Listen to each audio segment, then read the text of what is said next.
campers. Don't shoot the messenger. I'm only the bearer of bad news. I didn't make the bad news, okay? Good morning, good evening, whatever it is where you is. I'm Tom Connors. I didn't do it, okay? Also with us this morning is Andre. Greetings, everyone. And for those who do not know what we're talking about, we're obviously talking about Star Trek Section 31, which we at Midnight said scooped would happen 2 weeks ago, and that Tom scooped more news that we now know today, yesterday, and the day before that. If you've seen us live, you will know. And of course, the end result is like, Tom, how could you do this?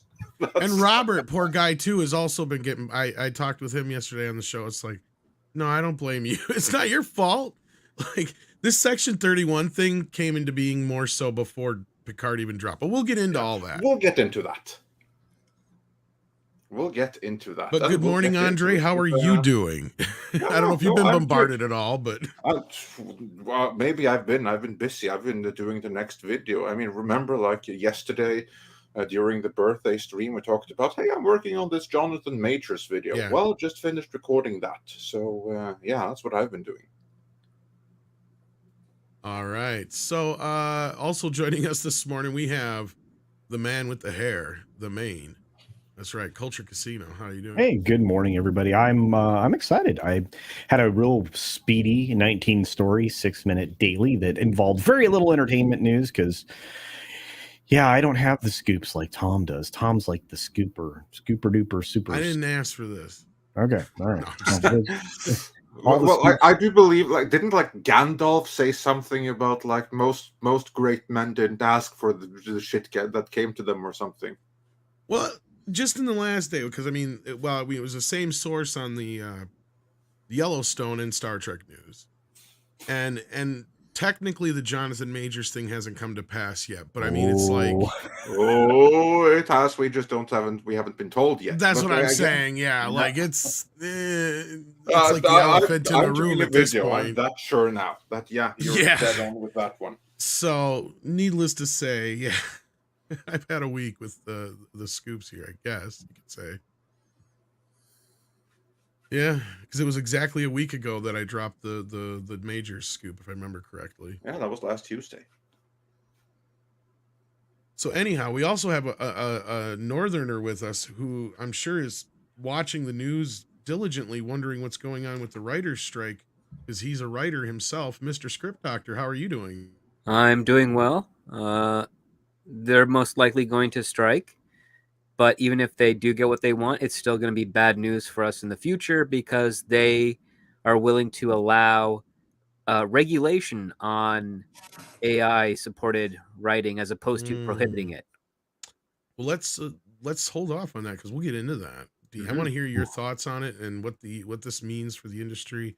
But we got a couple super chats we're going to grab, and then we're going to get into the topics of the day. I wish they were toppings, though. Ooh, Even though I had some breakfast, I'm still hungry. HyperGuyver2 says, after Picard Season 3 wraps tomorrow, I'm canceling my P Plus or Paramount Plus account and make it clear that enabling Kurtzman and STD utterly unacceptable. I understand where you're coming from, HyperGuyver, but guess what else starts tomorrow? I don't know if you should do that.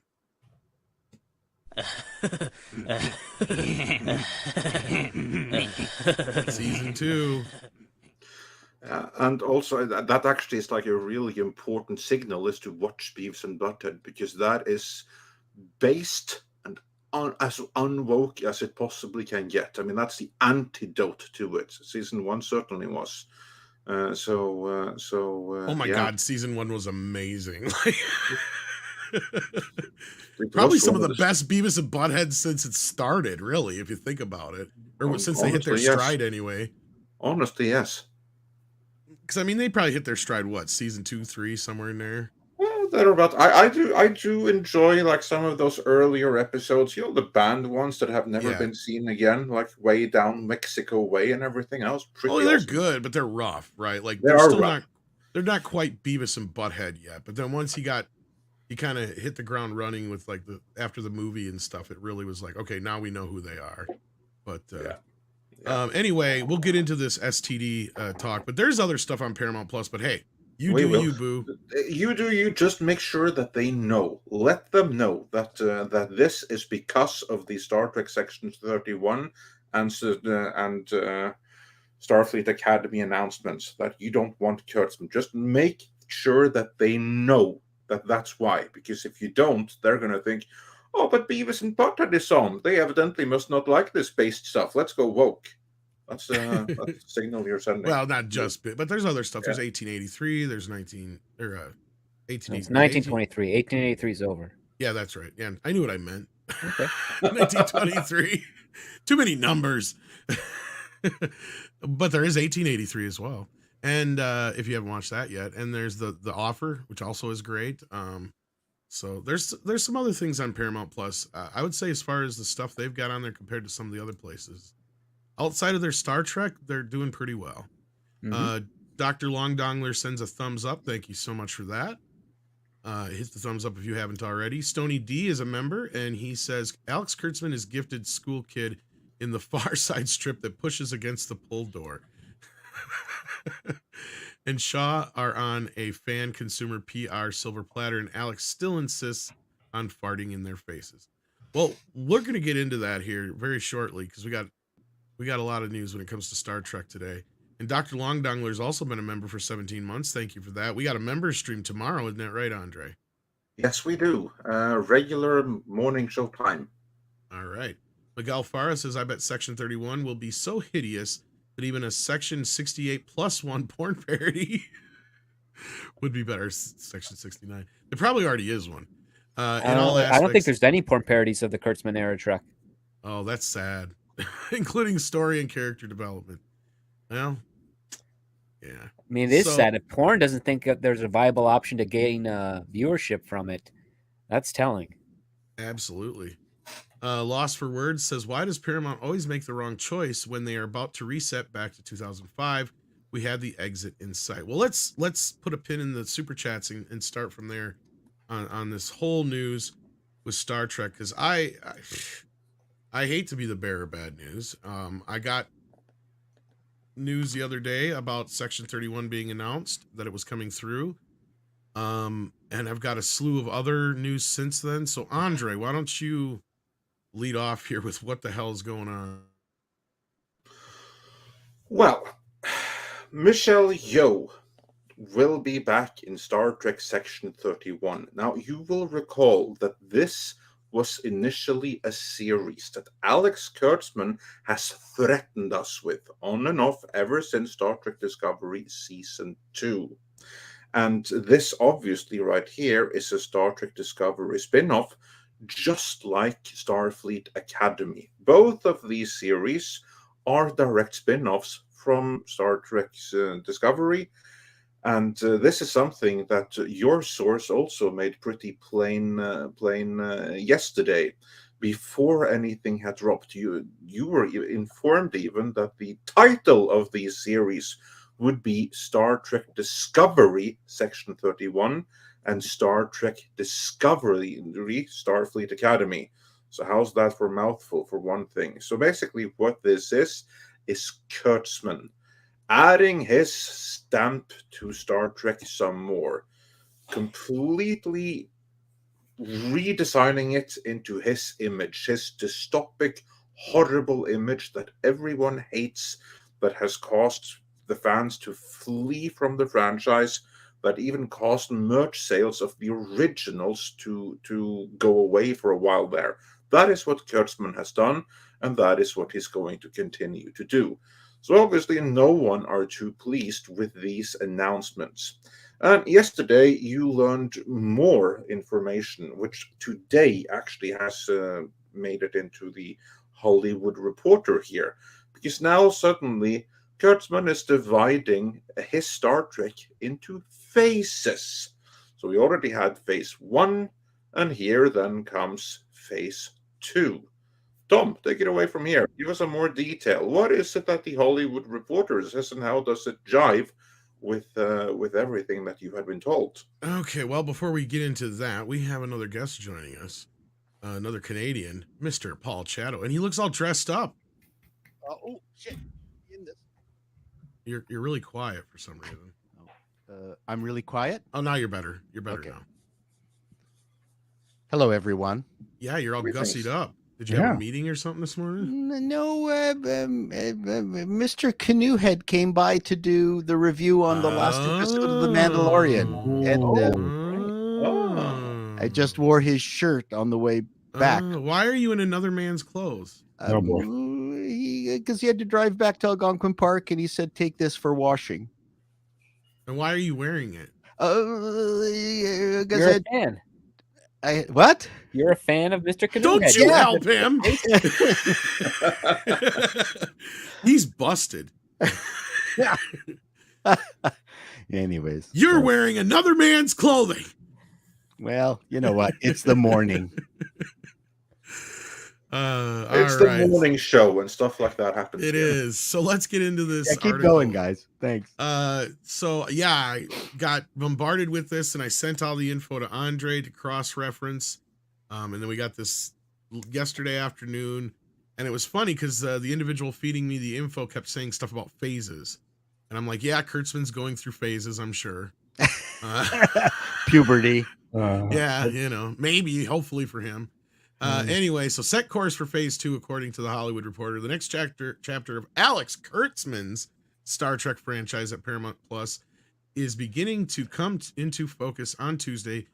The Paramount Global backed streamer announced that its long gestating Section 31 series will be indeed a movie that brings newly minted Oscar winner Michelle Yeoh back on board with a feature film rather than it was originally intended to be a spin-off of Discovery, which reignited Star Trek for conglomerate.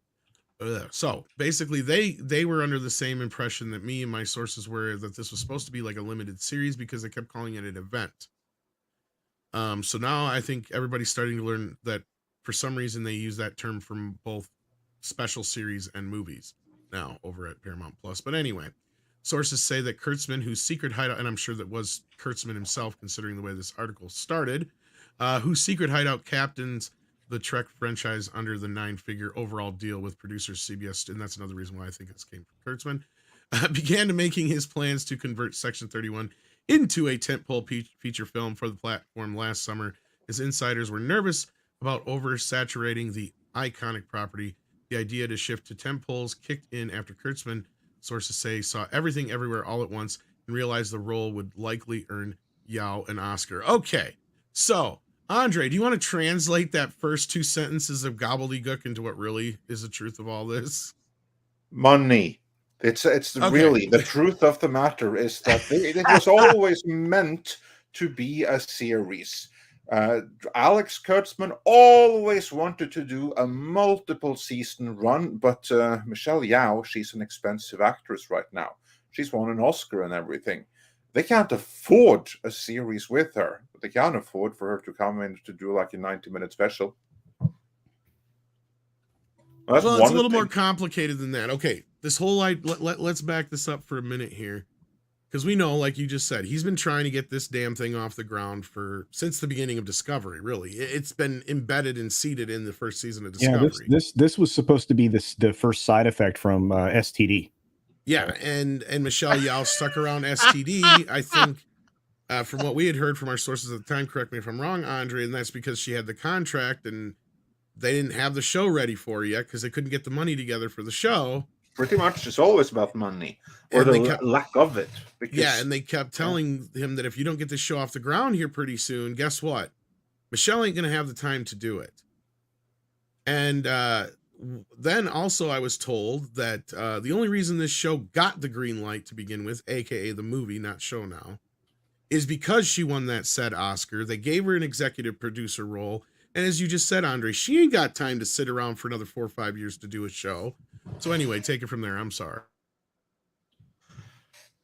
Actually, my connection crapped out for a second there. Could you repeat that? Sorry about that. I said after she was sitting around for all this time, they got the deal together because she won the Oscar, gave her the executive producer role, gave her probably a nice fat payday, because I also have the budget for this show, or movie, I should say. I keep calling it a show because that's what it started as. The movie is $80 million, so I'm sure she's getting a nice chunk of that. Oh, definitely.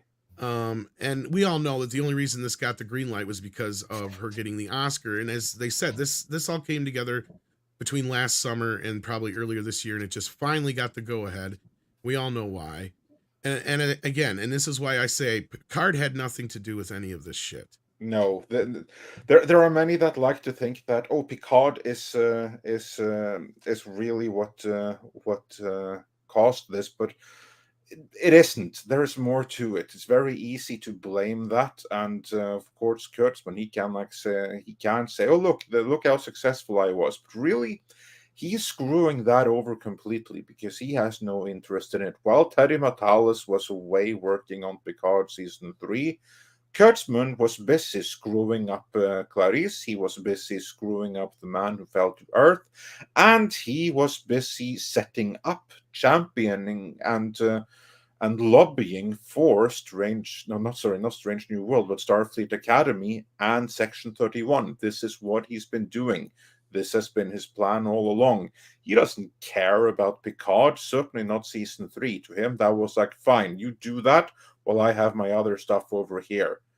And now, when he's back in on Star Trek since everything else he did completely failed, that's where he focuses his attention. He's not interested in anything Matalas was doing or following up on the Next Generation. He wants to be the face of Star Trek himself, and also he would love to be able to put directed Michelle Yeoh on his resume so that after Star Trek is done, at an uncertain amount of years into the future, whether it be 1 year or 2030, which we keep on hearing, then he can be like the great director, the man who saved Star Trek, who made it more inclusive, and who directed Michelle Yeoh, now bring on the big blockbuster movies. Well, So the thing is, this is all about him.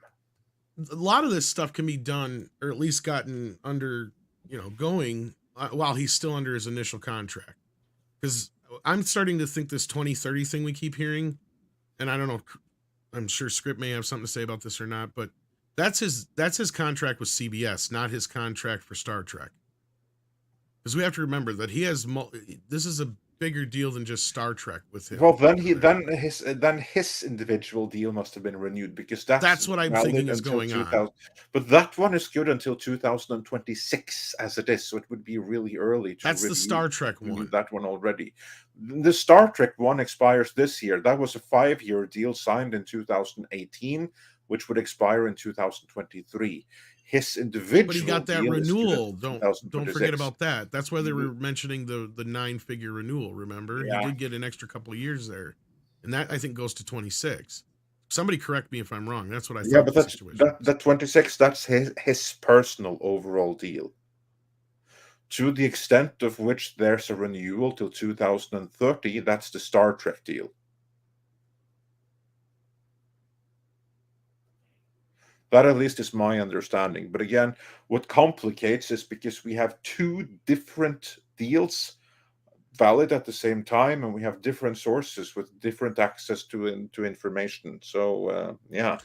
Okay, This well, one is before we difficult get to any penetrate. deeper in this, let's get everybody's feelings on at least the Section 31 business, because there's a lot more of this shit. Oh, absolutely. So yeah, let's begin with Cultured, for instance. How excited are you for more Kurtzman Trek? Because you'll be getting a lot of it. I'm brimming. I'm brimming with enthusiasm for this train wreck. Because it'll give me more content. People are disconnected from this, and ever since he came out publicly via that Zoom meeting talking about how Star Trek was a platform, that's all he views it as an opportunity to spread the messaging and everything else through a medium that he should not have access to. And whether or not he's gone in 2030 or not really doesn't matter much. I anticipate that we're just going to continue to get more of this gobbledygook. And I agree with all of you that it was definitely Michelle Yeoh's Oscar that got this thing pushed forward. Otherwise, it doesn't happen, and maybe they go spend their money elsewhere.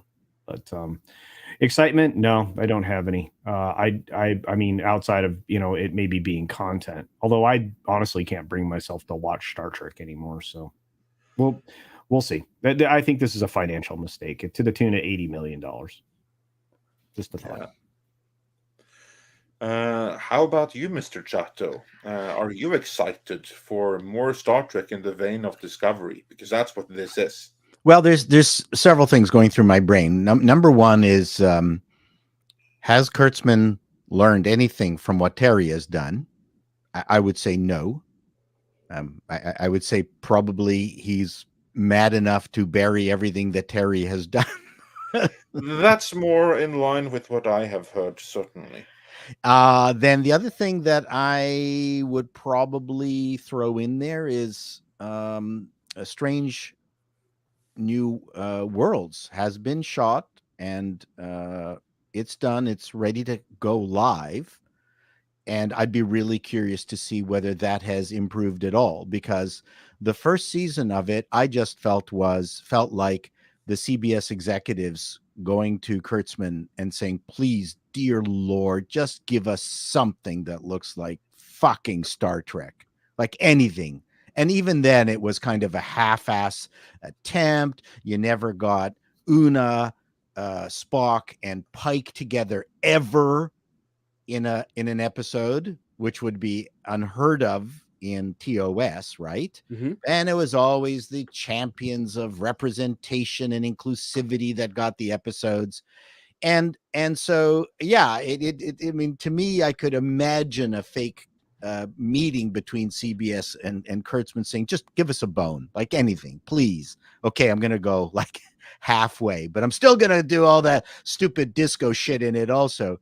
So I'm just wondering now, Terry's show came out and was successful by the time that Strange New Worlds was in the can. Season 2 was in the can. And yeah, it just shows what kind of a flaccid effort season 1 was, even though I kind of liked it. So, you know, I'm looking I will reserve my judgment on the Michelle Yeoh thing until I see what they did with Strange New Worlds. Now, there's still another season of that wretched disco coming out. Yeah, so, you know, I remember when I saw the pilot of Disco, and I thought Michelle Yeoh was going to be the titular captain for the series. I went, wow, this isn't too bad. She's good. She kicks ass. I really believed in the gravitas she brought to the role. And then Berman took over. And I went, and it just was terrible. So you're not a fan of Michael Burnham, you're saying? Oh, no. She has fans?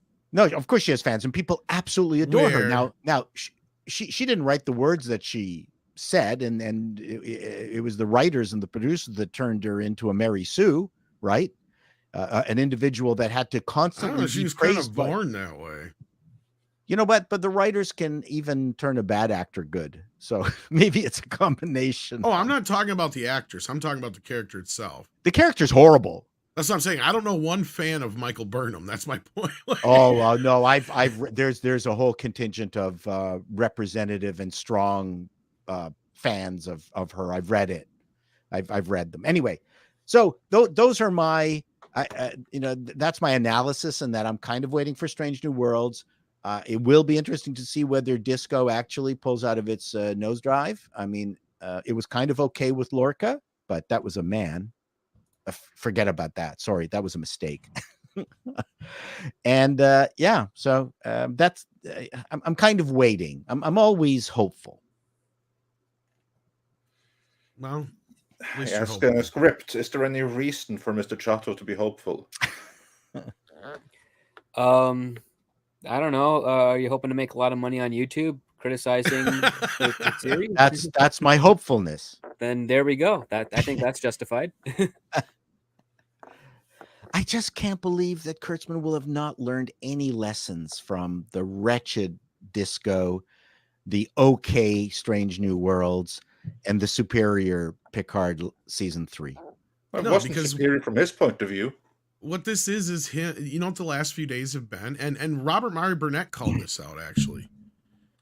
All this is Kurtzman basically being butthurt. Yeah. And this is exactly. Yeah, sorry, carry on, Tom. No, please. I'd rather hear your take on it, Andre. Yeah, no, but I agree. I also said this on Twitter from the official Midnight's Edge account, even that the reason that this is announced right now, hot on the heels of the eve of the premiere of the final episode of Star Trek Picard, is because Alex Kurtzman is petty and he's jealous. He's jealous of Terry Matalas and he's resentful at Star Trek Picard Season 3 because it has enjoyed a kind of success and audience approval that none of his Star Trek ever did. There's genuine excitement for Star Trek Picard Season 3, the final episode, and he can't stand it. You know what this is? To me, this is exactly the same thing as Pablo Hidalgo. After Luke Skywalker came back, people were like emotional and everything. And Star Wars Theory, he cried in his reaction video and everything. And then you have like Pablo Hidalgo coming out on Twitter mocking the fans who were happy to see Luke Skywalker return, mocking Star Wars Theory, telling him keep your emotions to yourself or something like that. That way, killing much of the buzz that there was for the Mandalorian and for Luke Skywalker, because here you have an official representative of Lucasfilm who's actually taking the piss out of fans for their enjoyment of a Star Wars product that he was not a fan of himself. This is like the same thing. This isn't Alex Kurtzman posting like pictures of himself flipping off the audience or anything, but this is symbolically is what he does. That's what he's doing here. He's like, oh, I'm gonna. So you don't like my stuff, but you like his stuff? Well, I'm gonna show you. I'm gonna find a way to ruin the final episode for you all. That's what's going on here. There was no reason to announce any of this before. So this. Oh yeah, it's true. Yeah. Well, and Terry's not helping the case. Yes. Well, Terry Matalas may not be the. He's a really good Star Trek writer. How he is as a person, that because Robert called it out, and Terry went at Robert. He goes, back on your shit. You're better than this. And this is the first time I've ever actually said anything directly to Terry, outside of in DM, because I'm like, this is bullshit. I have to understand the psychological environment that these people work in. Oh, I understand. So when you're high up the food chain like Alex and you've made a failure, you are going to be surrounded by sycophants telling you it was the best thing in the world. And they will believe it. This is how it works in Hollywood. Script can confirm this. Oh yeah, is that you will have a whole bunch of people going, "Oh no!" It's not even ignore the complaints. They're not even mentioned. Oh, that was fabulous. That was so good. And so that becomes your belief structure. And then Terry comes out with something that the fans actually like. It kind of pokes a pin in that bubble that you're in, where you have been made to believe what you've done has been fabulous, the greatest thing in the world, and you're being representative and inclusive and everything else. And then, wait a second, Terry's thing is successful. That's really what I wanted. And then deep inside you, pardon me? Yeah, I think you're nailing it right there. And so in the end, when someone actually proves it can be done, it's actually the worst for them. Oh yeah. I mean, the environment of Hollywood is essentially not even a very moderate take, but if you ever saw The Fifth Element and Chris Tucker's character and his entourage, that is Hollywood when you're up at a certain tier. They just constantly praise you, and even when they ask for criticisms, they're not going to be getting an honest answer at all. Nope. I saw it even at mid-tier stand-ups at the stand-up places where someone did a terrible show, and then everybody around their horde, their posse, oh, that was fabulous. The audience doesn't understand your comedy. I mean, I saw that lots of times too. So yeah, it happens at all levels. I just wish I had enough success to have my own posse to, do that for me. It's so sad. Well, we all have our crosses to bear, don't we? Yes. Yeah. So moving on with this, it says between Yao's schedule, fears of having too many shows going on at the same time. Okay, this is the other thing I wanted to address: the fear of having too many shows going on at the same time. That's a lie. That's a bunch of horse shit. This is what we were talking about when we said everything came to a dead, screeching halt because CBS was trying to reassess what the F was going on with Star Trek. And then you add into this mess Terry Matalas having Picard season 3 show up in the top 10. And that all like Wow, that was that's an extraordinary story. Well, and that's what's giving me more pause. And again, like I said, this Section 31 thing has everything to do with Michelle Yeoh winning that Oscar. Yeah. And them having to get this done now or never. Right. So that's what this is all about. No, never. Yes. And I thought it was a good analysis of Andre. Why? Or I think it was Andre. Why announce it just the day before the final episode of Picard? Yeah. No, I think Andre Riding those and coattails, Robert. man. It was Burnett that first pointed it out. So I just took it away from there. And I will say that Terry Matalas, he shouldn't have said anything to Robert Burnett in public like that. That's really low of Matalas to do. Yeah, he should have just kept his mouth shut. Yeah. I mean, if he's just going out to try and gain some favor with Kurtzman, it's not going to do him any favors at the end of the day, because we all know how Kurtzman operates. So this just goes on to say, more shit about Section 31, basically. Honestly, we all kind of know what's really going on here, because there's more to this than what's in here. Because I've heard more, Andre, as you've seen it too, because I had you try and cross-reference it with your sources. Yeah. So I don't know if you want to get into that, or what do we want to do? Tom, take it away. What more have we Okay, have we heard? Well, as we've learned now that event means movie. And they're going to be doing these events every 2 years. JJ is done. Now take this all with a grain of salt. This is all rumors. Kurtzman is now overseeing all the movies. There's that other project that we talked about the other day that we thought was Section 31. That's not Section 31. That's an unannounced Star Trek project, we're being told. We don't know what yet. The funky thing, though, is it's being done in California. Now, there's several things we could look at in that respect. Picard was shot in California because of Patrick Stewart's stipulations. That's not to say it's something related to that. The other rumor going around is it might have something to do with the Khan miniseries. Because even though they're still going forward with the audio play version of it, we're being told now that they're still debating on maybe putting it in front of cameras. So that's another possibility. And otherwise, I'm curious to hear what you guys think that might be. But we already know Sounds like a fire sale. I don't know. Yeah, but they're getting that's the one they're getting the credit tax credit for in California. Go ahead, Script. What's your thoughts on it?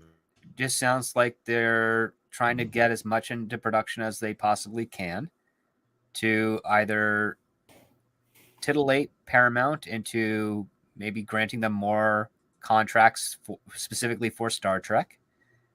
And that's why they finally got their Section 31, only because they signed Michelle Yeoh years ago for it.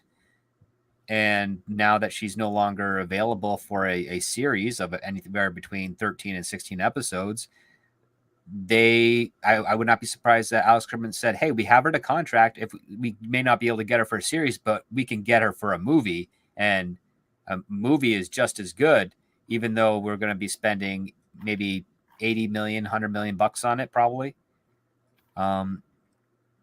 I think it strikes me as more desperate than it does like, oh, we're going to be jumping on or striking while the iron is hot, so to speak. It's like, we have Michelle Yeoh, we have this series that we want to do, let's do it. If they really had her and they really had the backing of Paramount, this wouldn't be an event or a TV movie. It would be the series as intended. But I think it came down to the fact that Paramount probably said something like, hey, Alex, you got to give us something, and it's got to be under budget, and it can't be too long if you want to keep your job here past 2026. And He's like, let me do my Section 31. They said no, and then he's probably just argued it down to, I'll make it a TV movie, and I think they've acquiesced on that and said, why the hell not? It can be done within 2 years. And the Academy stuff, I don't even know what's going on with that. I think it's supposed to be retooled or being reworked, or it's all a mess. And everything else that is left on the docket has already been shot, except for possibly maybe they're going into production for season 3 of Strange New Worlds. Yeah, they already started. They already started? Okay. Yeah. So then that's going to be their final full series, so to speak, that we know about. They finished shooting season 5 of Disco, I believe. They finished shooting season 5 of Disco, I think, in November. Yeah. So and Strange New Worlds, they finished second season in August. And then who greenlit season 3? I don't get this streaming business. Why not have the audience see what you've done? Of course, you've got contracts with actors, and it's way easier to just keep the sausage factory going. Oh, absolutely. Well, plus, they've invested a lot of money in CBS Studios in Mississauga and the sets that they've constructed out there. So if they can squeeze 3 years out of it and try to get some money back through streaming or other distribution methods, that's probably the route they're going. Right.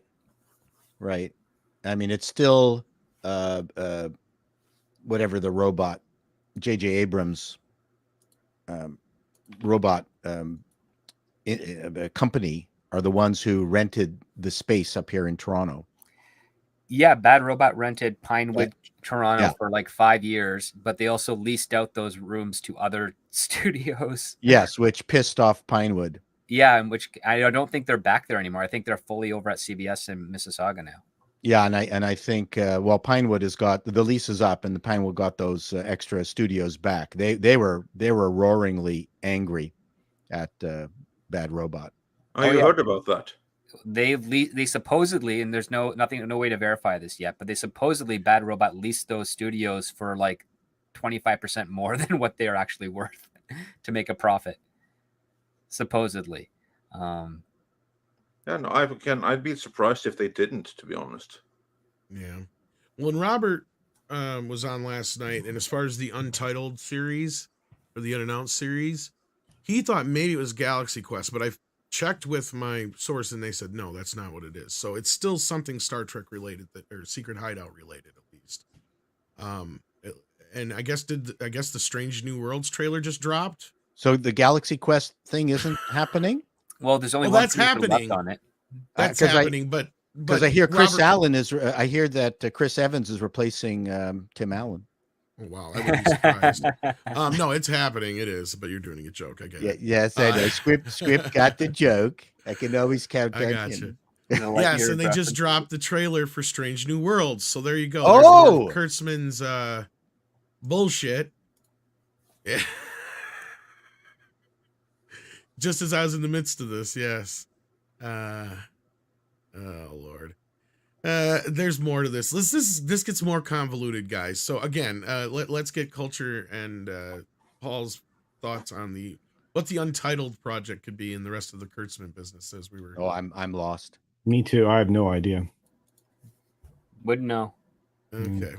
Sorry. You need better experts. Yeah. Is it like delving into the mycelial network verse or something? I don't know. We know all we know is the budget. It's shooting in California. And that's about it. It's a 62 million. At least they're using $62 million of a budget in California anyway. And they're Star Trek Janeway? I don't know. Oh Lord, you're probably right. Because Kate Mulgrew did all the voicing for the Prodigy stuff. So she's. I never got Janeway. Reminded me of my mother. Eat your peas. Janeway is an erratic character, played by a very good actor, but still very erratic. I hate erratic nids because they got 8 legs. You got arachnid phobia? I got eradicated phobia. Something like that. So Andre, what do you think this unannounced project is then? I mean, is it something we have never gotten any clue about? I wonder. my source has no idea what it could be because they thought it was Section 31, but obviously now that Section 31 is a movie and not a series, which this is listed as, it leaves the door open. And I double checked that it's because Robert thought maybe it was Galaxy Quest. But I double checked and they said no. Yeah, but that wouldn't be like part of the Star Trek thing anyway. Yeah, they kind of have it under the umbrella now. But I don't see them as a related project at all. No. It would be consistent with Kurtzman MO, which is to like screw with other people. Just remember, right, that he took Discovery away from what's the name of the original showrunner again? Brian Fuller. But actually he didn't. Took it away from Brian Fuller in the sense, I mean, certainly the relations were bad between the two. And after that, Kurtzman, he went to do Clarice, which is the one series he could make, which would be like difficult for Brian Fuller because Brian Fuller did Hannibal, and Hannibal was creatively compromised because CBS wouldn't license out Clarice. And then Kurtzman, he went and he did that. You had like these accusations that they had ripped off so many other things in Star Trek Discovery, including like this little indie video game with like this blue like water bug or whatever it is. What if they're doing something akin to Axanar, doing something set in like that time frame, following that captain that Alex Peter was to play? I don't know. That's a good question. I mean, all we can do on that is speculate for now. So once I get more info on that, I will. Other than that, go ahead. Oh, he cut out. Oh, he's gone. Yeah, the internet just dumped on Lord. Oh, darn. Damn that internet. He'll be back. Hate the internet. Because the only other thing that I'm getting from this that I can really dive into, I guess, right now, because there's just so much of this here to go through.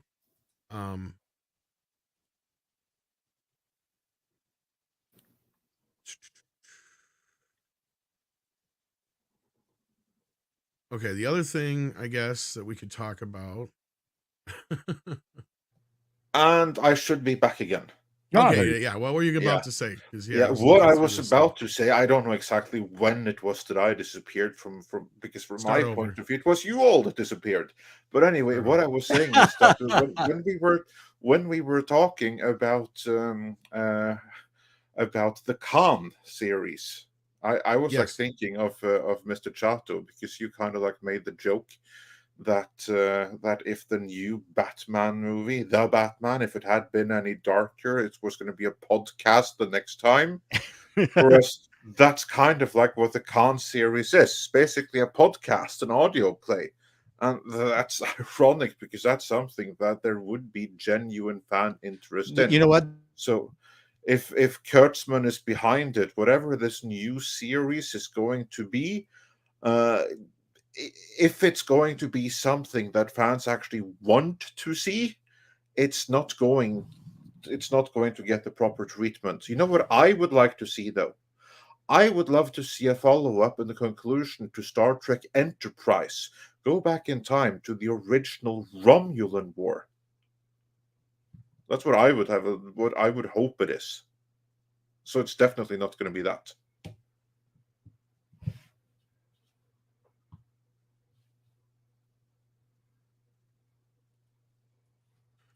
All right, because I'm trying to figure out what the rest of the stuff is here we should or shouldn't talk about before we get into all this. Let's not give up any sources here. But well, it's not so much that I just I want to be able to double check some of this stuff. Well, let's see what you guys in the chat are saying by checking out some super chats. Yes, while I'm going through this too. Because otherwise, I got basically the final season of Strange New Worlds, pivots into a new series. That may be that series that's on that. Final season of Lower Decks pivots into a new series as well. So there's your phase 2 shit. Final batch of episodes of Prodigy pivoting into another animated series. There is no Star Trek Legacy as of yet, but clearly that's causing some debate within CBS because it keeps coming up. That's an issue because you know what the funny thing is? Whatever lack in personal character Terry Matalas may have, he has fired on all cylinders on season 3 of Picard, and there now is genuine demand for a Star Trek Legacy series. This is the one thing that there is actual demand for. There's no audience demand for Starfleet Academy. There's no audience demand for Section 31. There's no audience demand for anything of what Kurtzman is trying to force feed us. But there is organic and natural demand for Star Trek Legacy. How is it that Paramount and CBS aren't prioritizing that? Well, I'm getting the feeling, and this is where I was hoping you'd talk to some more of your sources too in the meantime, but like I'm getting the feeling that that is causing a bit of a fly in the ointment. That's probably why Kurtzman's acting out like this. Yeah, that's the only thing I've been getting, is that there is some level of conflict and chaos behind the scenes right now. There is no agreement. If anything, all the announcements that came yesterday, that was Kurtzman doing what Kurtzman does and going a little bit rogue with it. I don't know that he had like full clearance for doing everything that he did at that time. But again, I've been hearing mixed signals because I don't think that there's anyone really ultimately calling the shots there at the corporate level that can keep him in check. It seems to be like a kitchen with too many cooks, if you ask my impression based on what I've heard. There's no buck stops here guy that can tell everyone that, Jesus, you're all insane. We're doing Star Trek Legacy. You don't have that buck stops here guy. And we can go back to the quote unquote cancellation of Discovery to kind of know when some of this stuff probably timeline wise happened. Because we now know that the reason they're going back to shoot more of Discovery is to set up Academy. At least that's what I'm being told. So yeah, and that's probably true because Kurtzman wants everyone to know that Academy is a Starfleet Discovery spin-off. He's continuing that universe that no one likes, that has damaged the Star Trek brand so infinitely much. That's what he's continues with and doubles down on. Well, if I can interpret this just a little bit, I think the reason they're doing this Star Trek Discovery branding, because you brought that up at the front part, and that's something that didn't really click to me at first until, looking through all this stuff. I wonder if that's a result of them. Remember when we said they do want to do some sort of reset for the anniversary, and that the Discovery stuff and Picard or Kurtzman stuff is all going to be delegated to a alternate timeline? Maybe that's kind of part of it. Maybe that's Kurtzman like saying, okay, fine, you can do whatever you want on this end, but I want my shit over here, and it'll be under the branding of Discovery. I'm just speculating on that because it's kind of weird to have because you're right, everything's supposed to be under a Star Trek Discovery brand now after that. So it'll be like Star Trek Discovery Academy type shit. It's weird to separate the brands like that. I don't know. That's the only thing that makes sense to me is like he's going to be doing his license shit, and then maybe they'll try to do something else. But as we pointed out, they can't do a direct Star Trek Legacy without him. So my question is, who is it within CBS who's the equivalent of Kevin Feige, who's signing these contracts? What they don't have. They don't have a buck stops here guy. That's the problem. So, I mean, the George Cheeks came out and who's the CEO of CBS talked about the deal when Kurtzman signed it back in the day. Well, it was Bob Backish for the longest time, and I think he's still there. But it's funny how the executives at CBS Paramount are not as forefront as Disney and Warner's. It's much more secretive. Why don't we know more about them?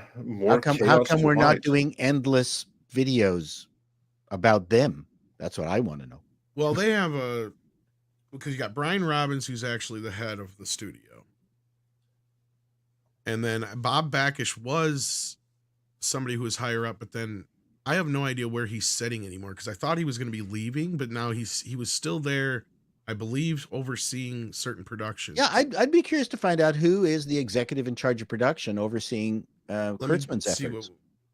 Honestly, I think he still answers to Backish, but I'll see what I can find. Anyways, out here. Yeah, we just know that actually that's a very worthwhile line of inquiry. Yeah. Because there, someone is clearly dropping the ball above Kurtzman. Because that's my point. He should not be allowed to run this ship into the ground so badly. Script, do you have any thoughts on this? Why is Kurtzman allowed to mismanage one of their most valuable brands this way? Don't anyone Still there looks like recognize Backish. that this is actually being mismanaged? That's a good question. I don't know why. Maybe they're just not paying attention. Maybe they have other things that are of a higher priority that we don't know about at this moment in time. That is my worry, because here's like the thing. These people that are running the show now, none of these people have managed Star Trek before. None of these people were there back in the 90s when Star Trek was like one of the prime breadwinners for the entire company.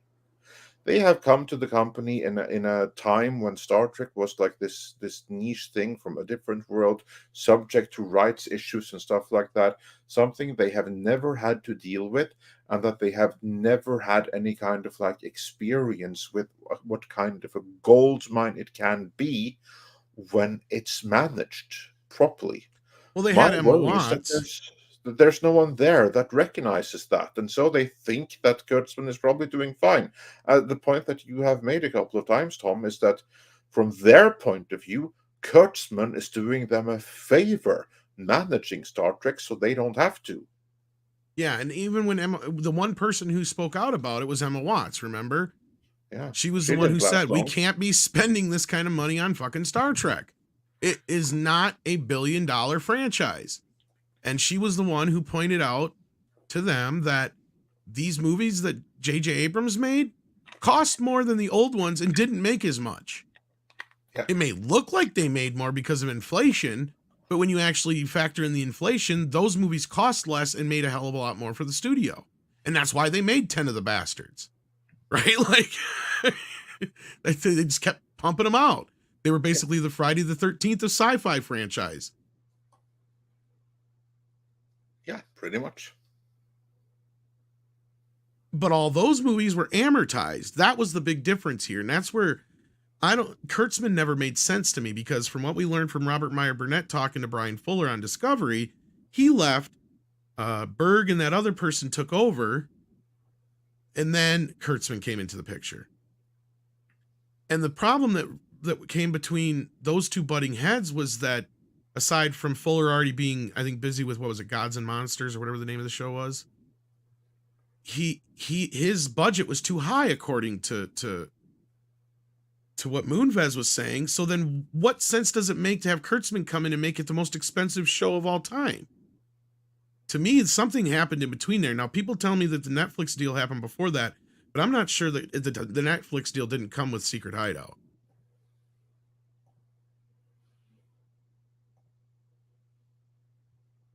That's the only thing that makes sense to me. None of this ever made sense to me from a business perspective. I mean, if you have a very valuable brand like Star Trek.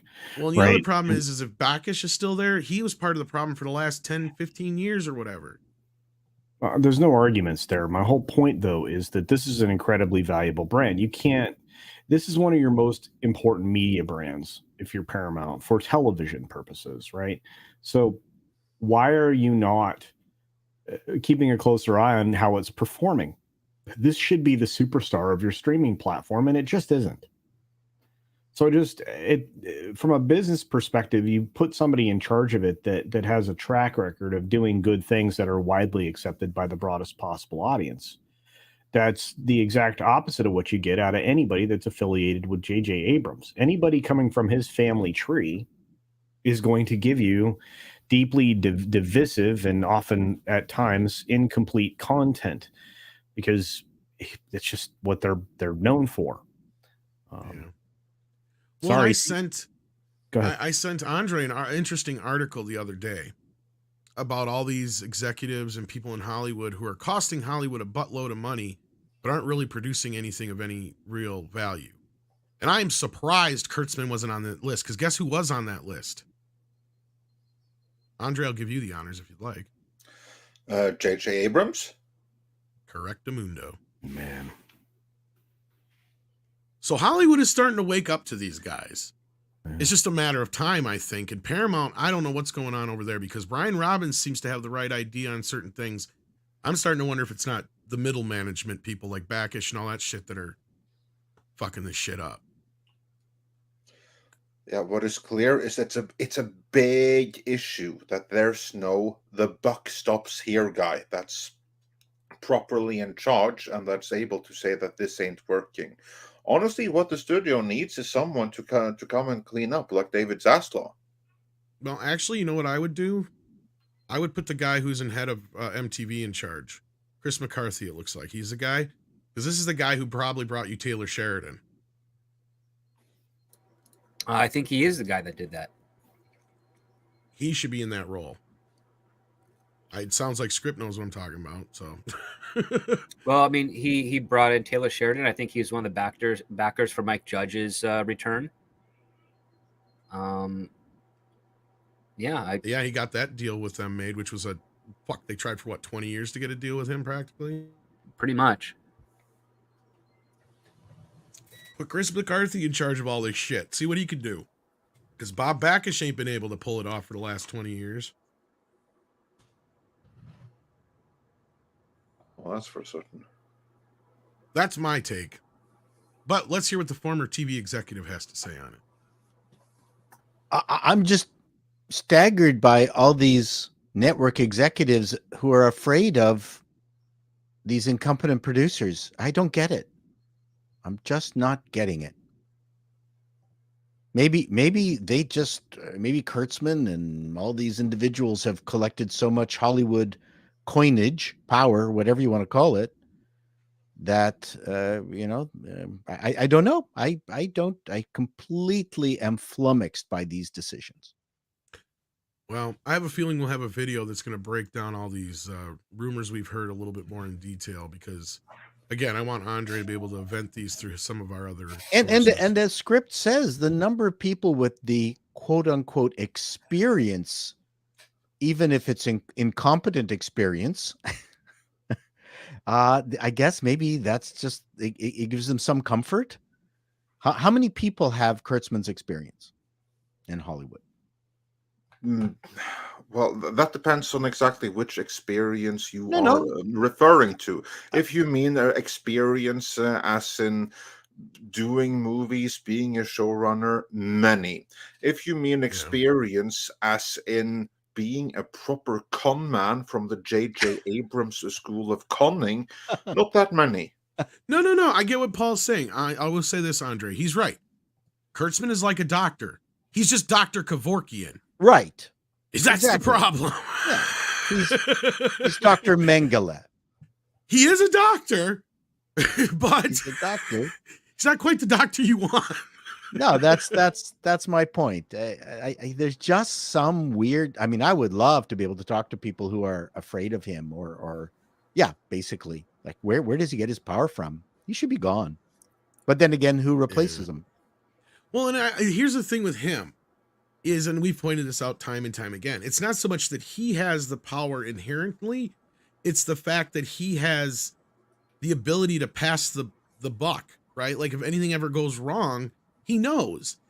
With The Mummy, it was Tom Cruise. He did what Tom Cruise in the studio wanted. So it's not his fault, right? And that's where I've said before, that's why he's gotten so much leeway with Star Trek, is because he's been doing them a favor all this time, because Hawaii Five-0 was a huge hit for them, and some of the other shit that he did for them was a huge hit. So to them, this is him moonlighting, doing a favor on Star Trek, because it was just this geeky little brand they didn't know what to do with. Shit, Moonves didn't even know the difference between Star Wars and Star Trek Paul, I don't know if you've ever heard that story before. This is No, what really? Tom Are you is about- serious? What I am Tom is 100% about to say positive. right now is true. We have gotten this confirmed from multiple sources. So, Tom, tell the story. Okay, so even though he was the one who canceled Star Trek Enterprise back in 2004 or 5, whatever it was, because the show was costing too much, according to him.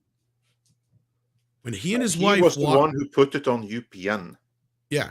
When he and his wife walked out of The Force Awakens, supposedly he said, and I quote and paraphrase, "Where's our check for that? Don't we own that?" He was mistaking Star Wars for Star Trek. Oh my God. I had no idea. He hates this shit. And there is actual footage of him in interviews talking about not being into sci-fi and shit like that. So it's not like that's, you know, he's a lot like Tom Rothman in that sense. He doesn't keep that much of a secret.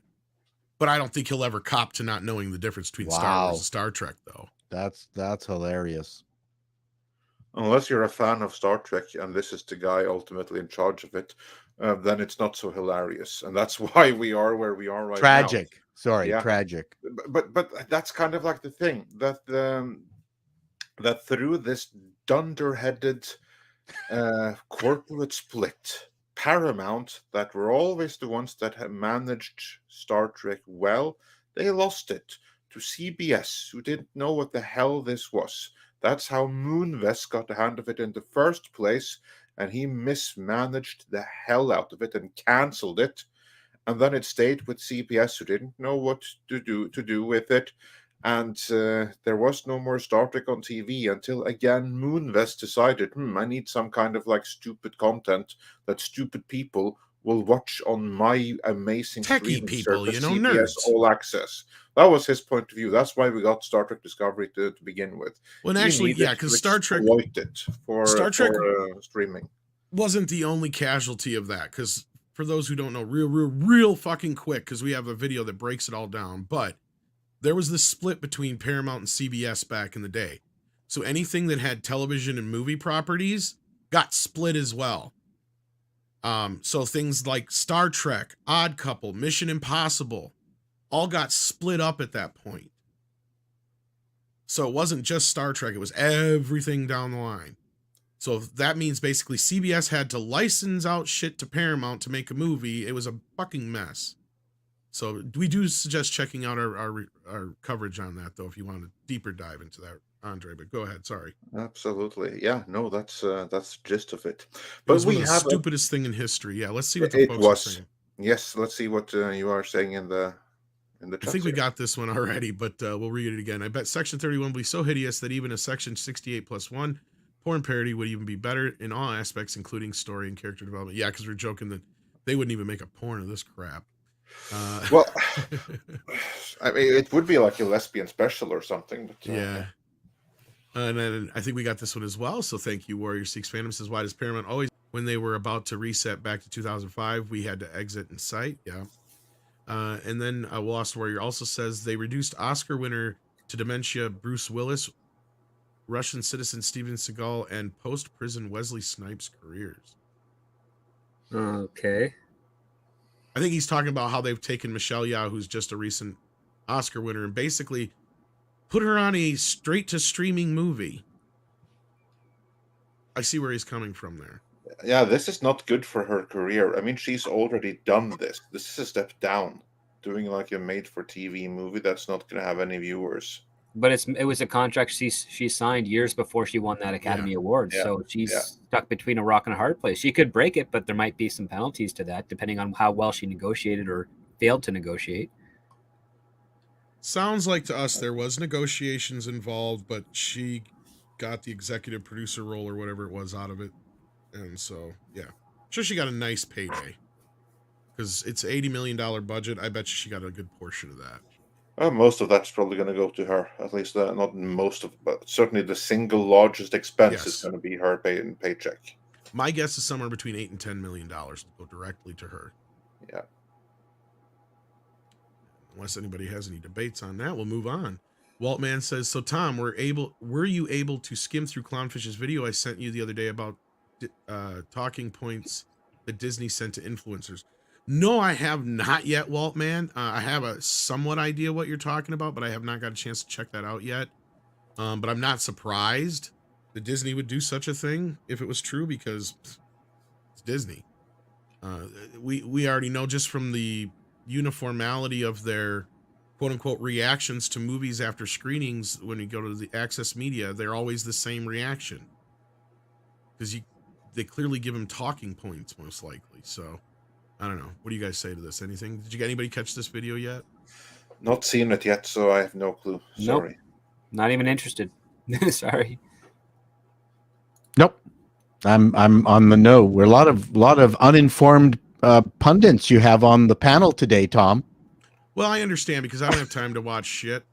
I only have time to watch Culture 6 Minute Daily, and it getting pissing me off because he takes more than 6 minutes to do it. Yeah. And you're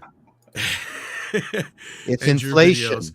And then once in a while, I'll check in with Script Doctor, the girls playing Conan. But yeah, no, I mean, I try to watch what I can of other people we know. But I it's watch not easy. Clownfish and stuff like that occasionally, but I haven't had time to watch this video yet. That's what I mean. Unless something is really like pushing or pressing, there's 100 other things I got to get to first. So like, that's the problem. Yeah, but I will do my best to try and check it out, Walt, man. I'm sorry about that. Maybe by tomorrow, I'll have an answer for you to that. Captain Fandom Nerd has been a member for 22 months. Thank you so much, Captain Fandom. And we got Big Daddy MRI, who gifted 5 memberships. Thank you so much. That's practical for the membership stream tomorrow. It is. WIFT says the line Gandalf, so do all who live to see such times, but that is not for them to decide. All we have to decide is what to do with the time that is given. That was the quote, yeah. That was much Yes. better than what I said. But of course, Yes. Tolkien wrote that, and I do believe he wrote like the dictionary or something. So yeah, I don't feel too bad. Teague says, Script or anyone, have you seen Too Many Cooks? If he's referring to the YouTube video that came out almost a decade ago, yes. Not interested in seeing it again. It was okay for what it was. There you go. Then we got D Bud Martin, who's been a member for 24 months. That's the 2-year anniversary. Thank you so much. Mario Trillo says Kurtzman, I think he means Kurtzman, must have the same flight plans to that island that KK does. Dead bodies can only get you so far. After the show, I'm out. Play the clip, Tom. Oh, yeah. Let me grab it here. I should have had it ready. My bad. Where is he at? Luke, where are you? You're my only hope. Fuck this shit, I'm out. Fuck this shit, I'm out. Tipping Barn says he misses shirtless Paul. Well, Paul has to keep up certain standards now that he's 100K. Yeah. You know, That's I just can't not prostitute myself to everybody. once in a while when it really matters. You know, it's kind of like that catchphrase. You don't want to overdo it once it hits, right? Yeah. I Special occasions only. and too much of a good thing. Yeah, and it leaves a little surprise for next time. You know, you might get a That's tattoo right. between now and then. We don't know. That's right. A tattoo. Yeah, one of those cleavage tattoos. That'd be amazing. Miguel Farah says can't be. I find that, however, tattoos on strippers is very unseemly. Miguel Fire says can't be a bad day if we get news that Mr. Canoehead will show up soon. Yes, we'll be I showing agree up with that. today, actually. Oh wow, already. Wow. Yeah, will be showing up today, reviewing The Mandalorian. Well, he's another helmeted hero. Well, so- this is why I asked him to do it. What other people could, who else could cover The Mandalorian better than a permanently affixed helmeted hero? I know it And, makes sense. and I saw the footage. I mean, he's very emotional about it. I mean, this is for Wow. him representation. Well, I'm sure he sees himself in this role. I bet. Oh, You're right. my Yeah. God. If you Oh, could yeah. see through the canoe, that is.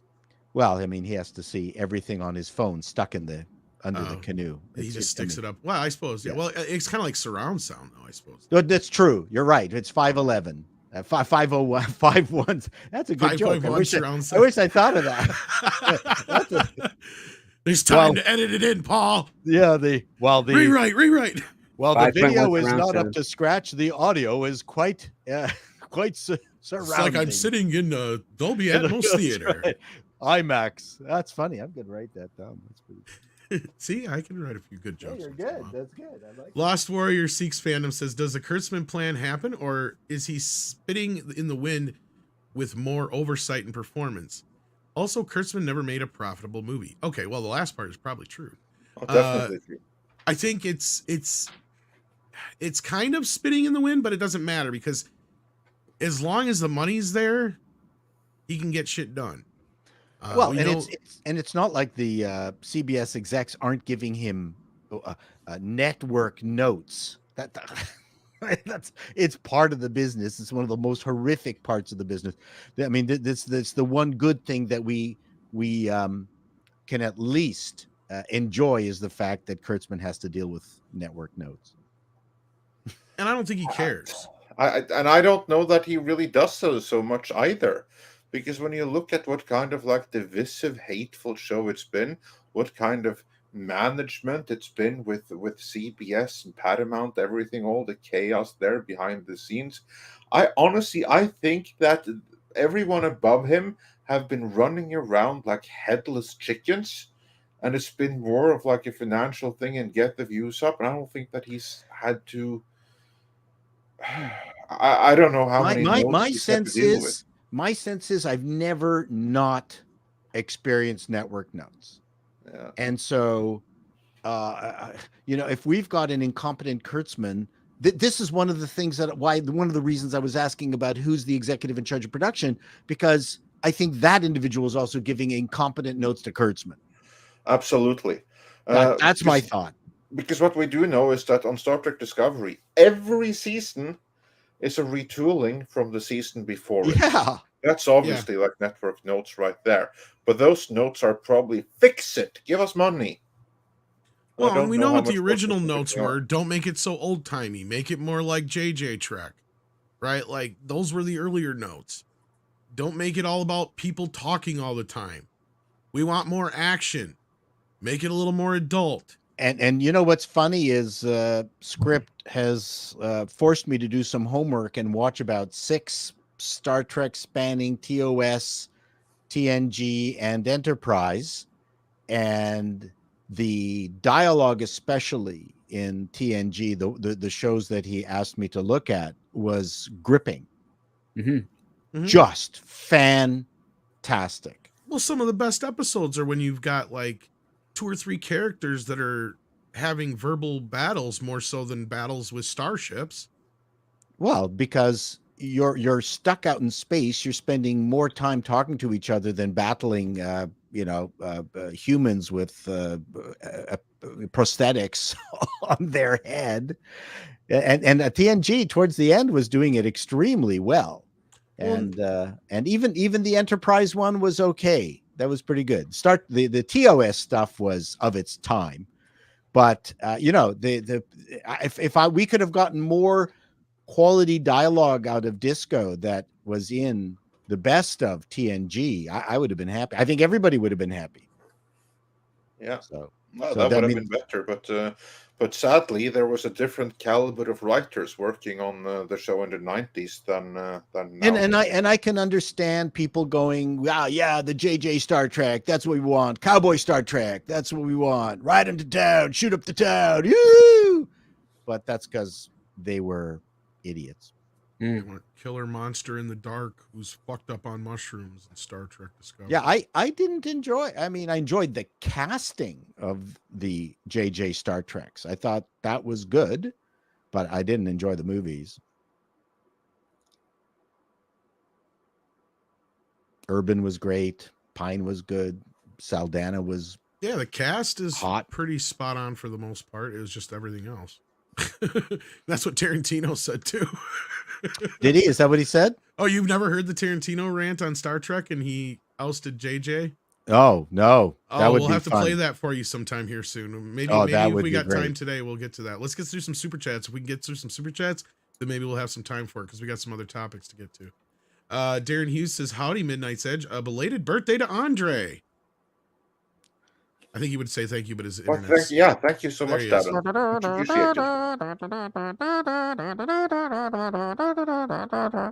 appreciated. I wanted to say it yesterday, but had trouble with the phone app. Oh no. Anyway, I hope you had an awesome birthday, and thanks for all you're doing to save pop culture. Did you get presents? Oh, thanks for the kind words. And well, yeah, I did get a few nice things from family and stuff. So Nice. Yeah. And then we got Joe Pat 87 who says a pleasant reminder that Kurtzman is Brian Griffin. Okay. 200 Watt Studio says I'm ending my Paramount Plus subscription tomorrow. Well, be sure to tell them why. Exactly. Very important. Don't just end it, because if you just end it, you're not sending a signal. If you're going to make like a statement like that, then do so. But let them know why. Make sure you type a good reason, like exactly why you've done it. Check your grammar and spelling, everybody, if you're doing this. Yeah, and don't be rude about it. Just tell them flat out. And that way you don't become just another statistic in the churn. You become a statistic in the right place. Joshika's Doggy Woggy says, do these people not realize that Oscars mean next to nothing to the viewing audience? I'm sure they realize that to a point, like most people in the general audience don't care for whatever reason, but they mean shit in their world. Because having an Oscar is kind of a golden ticket for a bit. You can pretty much do almost anything you want after that, but most people choose something stupid and fuck it up. It's kind of an Oscar curse, especially when it comes to actors. But yeah, no, I mean, script. I mean, coming from the industry, what do you say to this?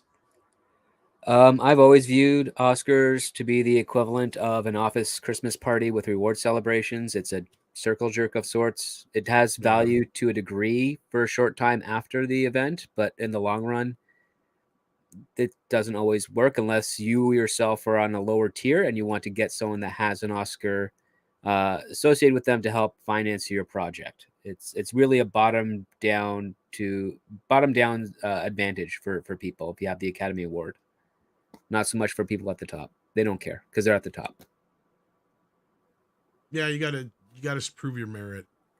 It can only get you so far.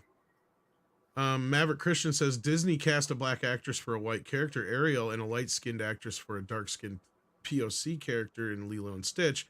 What the fuck are they thinking? Are they trying to piss off everyone? Yes. They just want you talking about it on social media.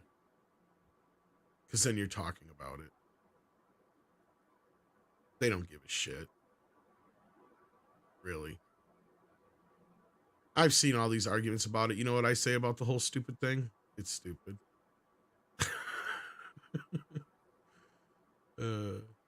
Anybody got any comments on this stupid shit? No, too much attention is being given to it. Let it fade away to the memory hole. Okay, so if to clarify, says Maverick, if I were Disney, I would have cast a dark-skinned lady for the dark-skinned Lilo and Stitch female character, even if they weren't fully ethnically Hawaiian, just so that she looked the part. Well, I found myself having to stand up for a live-action Lilo and Stitch the other day, and I'm like, you know what? This is bullshit. I don't want this fucking thing anyway. I say they just call the whole thing off. So there you go. I think culture froze. No, he's not. Nope. No, his hair is still moving.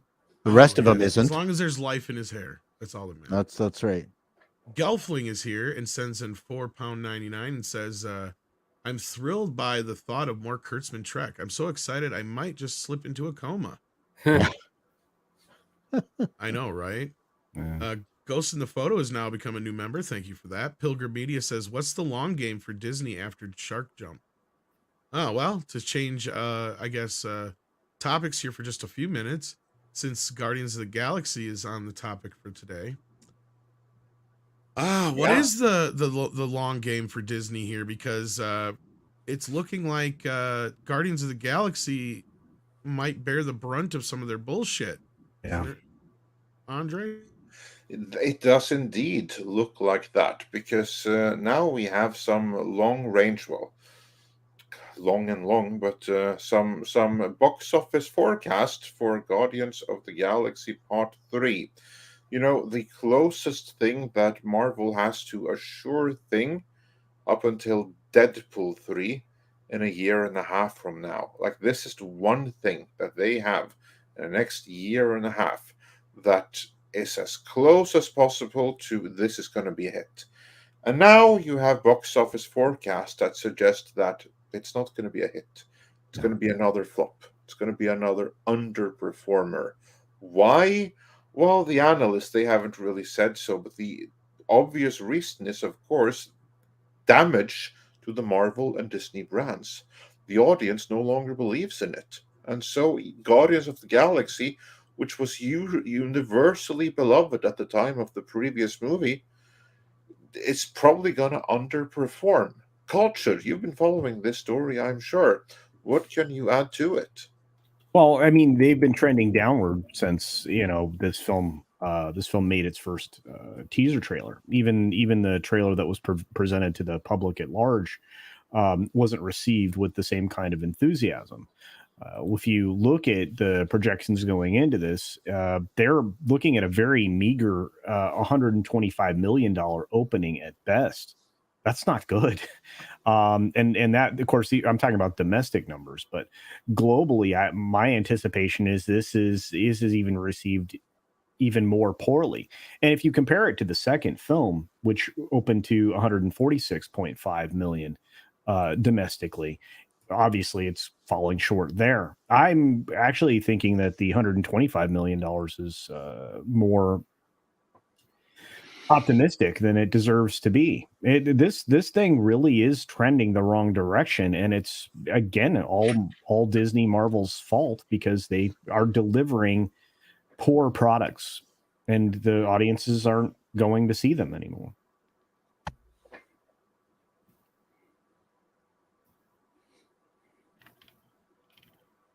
I'm there with culture. There, I just jumped in because there was too much dead air. Well, yeah, I was waiting for Andre, but he's having internet issues. This is bizarre. I mean, they've now distributed on YouTube some clips from the movie, which are quite charming.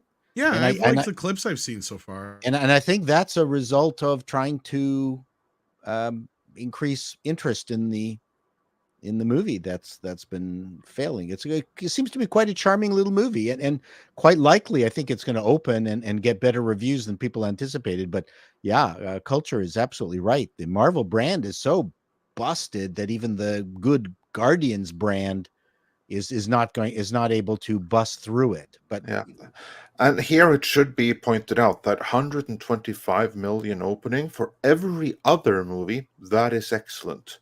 But as it is right now, every single MCU movie costs $250 million to make.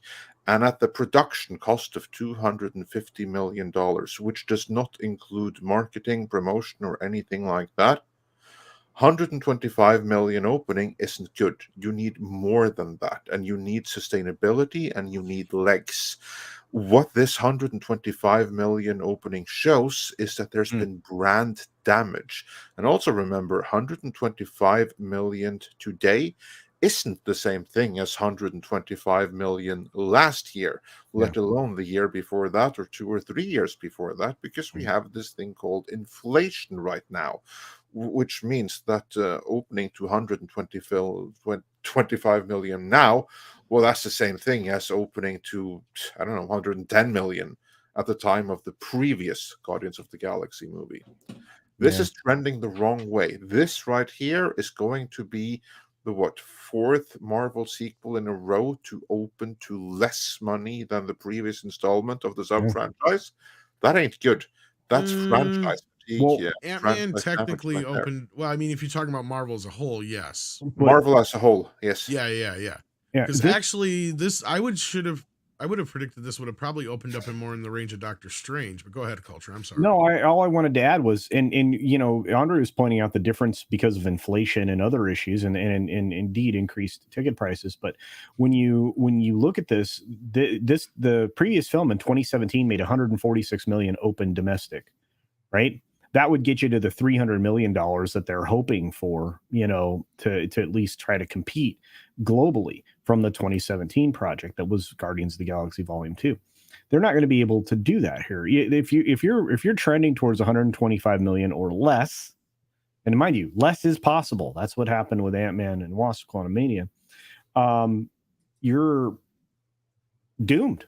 I don't even know what to say. I mean, you look at the long-term forecast, and they, as Andre said, they're headed the wrong way. They increasingly give those out on the regular.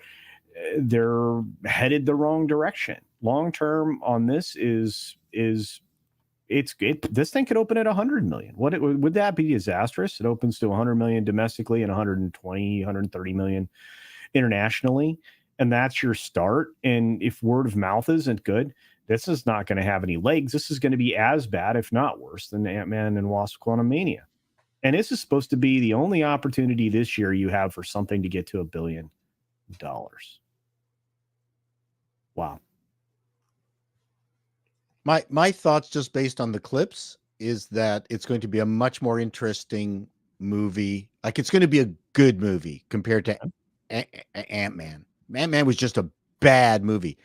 So this one might and most likely open lower than they anticipated, but I think it'll be around longer because I think it's going to be what I call a real movie with a real story, real dialogue, real empathy between the characters. So, I mean, it could end up being like Suicide Squad, the one that Gunn directed that didn't do particularly well, but I thoroughly enjoyed the movie. Yeah, me too. I love it.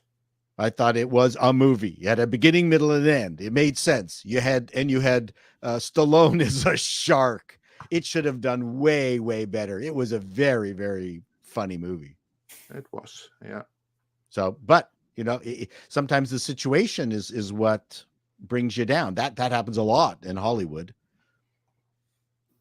If, like you said, if this film doesn't reach, let's say, $500 million in box office, it's not going to break even, clearly. But really, that really does show Disney's ass, because again, this was supposed to be the best film they had. Disney's been destroying brands left and right, IPs specifically as well, and this should be the last gasp of opportunity here, because we know the Marvels is going to flop. No, pretty sure. And then you don't have a lot of weeks. This thing comes out 2 weeks from now, less than 2 weeks from now, right in that ballpark. I mean, it's May 5th. And then you have to add, is this going to harm Gunn's reputation at Warner? I don't think so. No, I don't think it's going to do anything to that. I mean, it's may dampen the hype of James Gunn slightly, because it means that this should have been like his last huzzah when it comes to Marvel, and then his glory days begin with DC. So he's not going to have that hit going into it. He's going to go in with another underperformer. But mostly, I think that the industry, everyone is going to attribute this to Disney and to the mismanagement of Marvel. No one is going to say exactly why, because Hollywood, they're not going to be able to admit exactly why Marvel is failing. But there's going to be some general thing franchise fatigue, Marvel isn't doing good enough, the movies aren't doing good, how long is Kevin Feige going to stay? There's going to be blood in the water. But the trades are going to very conveniently step right over exactly why Marvel is in trouble. Yeah. Andre, are you suggesting that when the audience gets wind of anything that is politically or agenda driven, that they're starting to shy away from it? I think so. Yeah, I think we are way beyond that point. And I also think that audiences now have learned, or a big chunk of the audience now has learned, that Disney equals propaganda and no longer family entertainment. It used to be that the Marvel brand meant that no matter what you believe or where you stand, you're going to have a good time, and so is everyone else. Not anymore. Now Marvel means you're going to go and get like your Antifa propaganda for 2 hours. Yeah, I think you're right, and I think that's really turning away a lot of people, and you're starting to see it reflected in all of their business interests, including their theme parks. I suggest that, artificially restricting the volume of people that go into your theme parks just to convey the idea that they're busy is actually starting to show up as well. But I'm looking at the long range forecast for a lot of films. And the problem is when the film is now tied to these agenda things, I'm looking at the long term projections fall off substantially as we get closer and closer to the release date. They're much less optimistic. I can point towards something that some people have indicated that quite possibly Evil Dead Rise is got some intersectionality stuff in it. And, people are maybe not as interested in that. In fact, that their long range projections for its opening, which is this weekend, is down 52% from where they were. Really? Yeah. So, it's a very strange thing we're looking at. You're looking at an Evil Dead Rise open of around 11 million to 16 million tops. And again, it's going into a very saturated market right now as far as horror films, because we just had 3 released last weekend. But go see Renfield instead. It's probably better. I have to see Evil Dead Rise because I'm gonna do a review on it. But I would love to see again Mario Brothers again. I would tolerate Renfield one more time, maybe if somebody bought me the ticket. But I'll wait for it to come back on streaming, and then maybe I'll reevaluate it and give it a higher score because it's making Tom sad. But I don't give a shit what you like. We do value diversity. I mean, honestly, I know you're kidding, but like that's a big problem, and not just our sphere, but just in fandom alone. Yeah. It's like just because somebody doesn't like something you like doesn't not mean you can't be fucking friends anymore. I'm so sick of seeing this shit. Yeah, it's just it's playground bullshit. It's what it is. It's really beneath us, guys. Like, come on. Yeah, I mean, and gosh, there's a lot of competition in theaters just a few weeks before this Guardians film hits, and even though some of it'll be cleared out before it does, it's gonna have clearly. I mean, you're right, Culture. You've been saying this for a while, and I was thinking this one might be bulletproof, but it's starting to look like that's not the case. This movie's gonna be predicated completely on whether or not it's good or not. It's all going to be about word of mouth. Yeah, I think you're right. I think people have stepped back from Disney as a whole. I think the Reedy Creek / Don't Say Gay situation and all the controversy surrounding that is not helping. I'm sure the Jonathan Majors situation is not helping, and that's been progressing along as the week goes on. They're in a really tough spot right now. They need a win right now with Guardians of the Galaxy. They better hope this movie's damn good.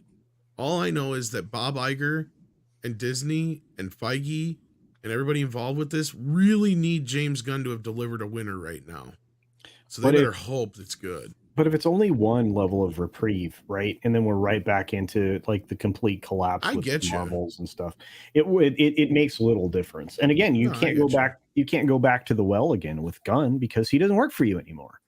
That's the biggest problem at Disney is they've been shunting the quality humans out of there for so long that and handing them over to their competitors that there's little left other than people pushing politics into everything, and that it's at every level. I mean, Well, and on that note, going off of the original super chat, at least on the Marvel side of things, we already know what's going on over at Disney. Kathleen Kennedy is basically determined to steer that into a brick fucking wall quicker than anybody else could. But Feige, I think, has taken a step back and reassessed everything, and I want to believe that his recent comments are good. No, but I mean, I can see where this is just like more of the same coming for it. No, because it's all ultimately still comes down to who's driving that boat, dude. Right. It's not, and it's not the director. We know that for those who may not know what the comments are, though. Yeah. Because I don't even know if Andre's read these yet, or Paul, or anybody else for that matter. Yeah. I know you know culture, what I'm talking Yeah. about, but basically he said he wants more veteran experienced directors moving forward. And this is also on the heels of him saying he doesn't want to have to oversee a production from beginning to end. Now, I want to believe what he's saying is he doesn't want to have to micromanage everything, and he wants to get some, veteran directors like he had early on in the Marvel universe, because maybe he's realizing what's going on here is, now that he's got Victoria Alonso out of the door, maybe things can go back to the way they were before. But I don't know if that's what he means exactly. What is your interpretation of that? Let's start with you, Paul. Wow. Geez, these are a lot of heavy topics you've got here. We do try.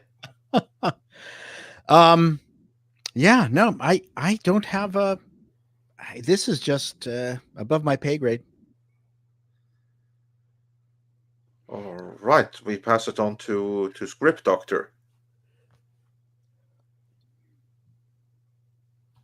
He's muted. Well, both him and Culture are out right now. All right, well then I'll take it.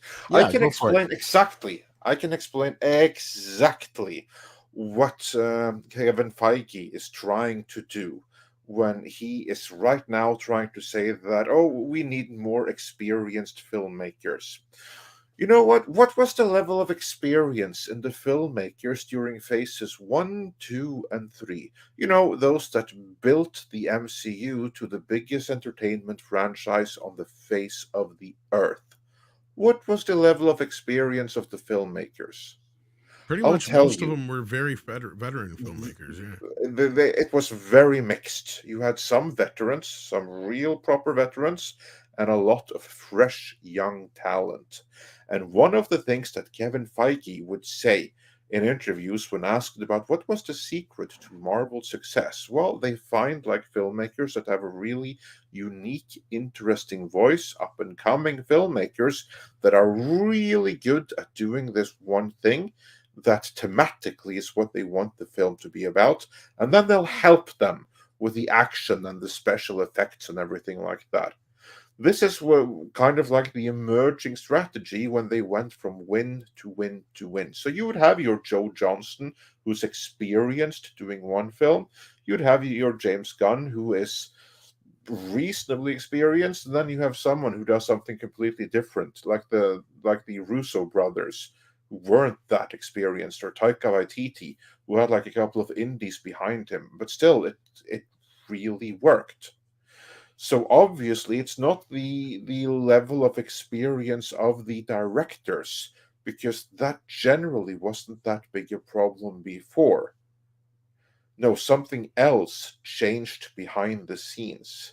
And obviously, when he's saying, "Okay, we need more experienced director now," that's him trying to shift the blame on the failure of the MCU to the lack of experience in directors. Well, that's easy to do. I mean, look at the director of Shang-Chi. What had he done before? Look at the director of The Eternals. What had she done before? A documentary that in no way, shape, or form could prepare her for something like Eternals.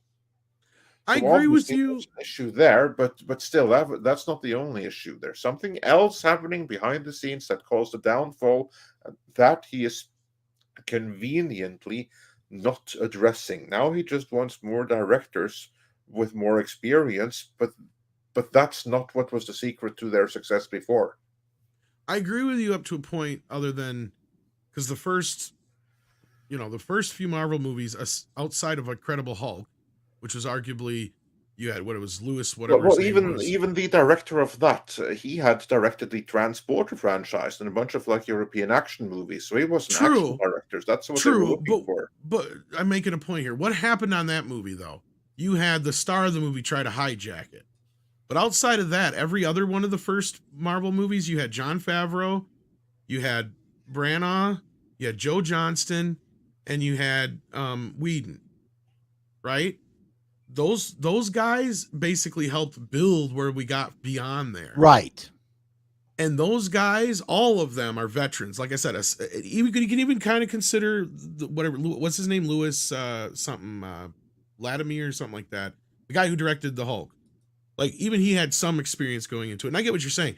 And Andre, I mean, we could pinpoint, you know, the ousting of Perlmutter and where, you know, Kevin Feige and Bob Iger got the idea for Captain Marvel and all that kind of shit is one of the points. But I think it's a little sooner than that. I think we already kind of knew when the point was where this went wrong. And I think you're right. It is other things behind the scenes. It's not just the directors, but it was the moment when Edgar Wright and Kevin Feige decided that that wasn't going to work for them. Why? Because that was the moment that Kevin Feige completely stopped listening to other people. Because I guarantee you there was some kind of collaboration going on with Favreau, Johnston, and all those guys up to a point, because we know Favreau butted heads when it came to Iron Man 2. And we know Johnston and Branagh were either never asked back or didn't want to come back. So right there, I think that's kind of the point, is where he stopped allowing directors to have a voice at all, is I think the bigger problem. Because you're right. What happened with some of these other guys like James Gunn and some of the other directors, that was still in that phase, in that period of time where he was still allowing these guys to have some input. And we know what happened between there. And part of it's Edgar Wright's fault for taking too goddamn long to get to the movie. You and I both know that. But at the other end of it, what happened was he wasn't able to, neither one of them were able to rectify that situation. Like I said, I mean, the Marvel brand has suffered under the weight of one person directing everything in an agenda way for too long. This is the guy piloting the Titanic into the iceberg, and I'm going to argue that we've already hit the iceberg with Marvel, and you know, the band is playing as it starts to take on water. But that's just me. You know, I could be wrong. I do agree with your assessment otherwise, though, Andre. I'm just saying that, like, those first few movies had strong voices behind them. I like the Branagh Thor. It was Shakespearean, which I think was the intent, right? That was indeed the intent. That's why Kenneth Branagh was hired, because they were looking for a Shakespearean family tragedy, family conflict, Hamlet-like thing to it. Yeah. That's what they were looking for, and that's why they went with Branagh to direct it. Because again, Kevin Feige, he later explained, that was the secret of the success behind Marvel. They find like the directors, often young ones, maybe because they were easier to push around, but they were looking for directors with a very distinct voice, who were able to tell this particular key story. For instance, the Shakespearean family interactions in Thor, which is why they went with Branagh. Well, they're basically casting their directors, right? And they've stopped doing that. They've now found malleable directors, right? Instead of, because when the Russos came in, you're right, Andre, the Russos were a young, new, up-and-coming voice.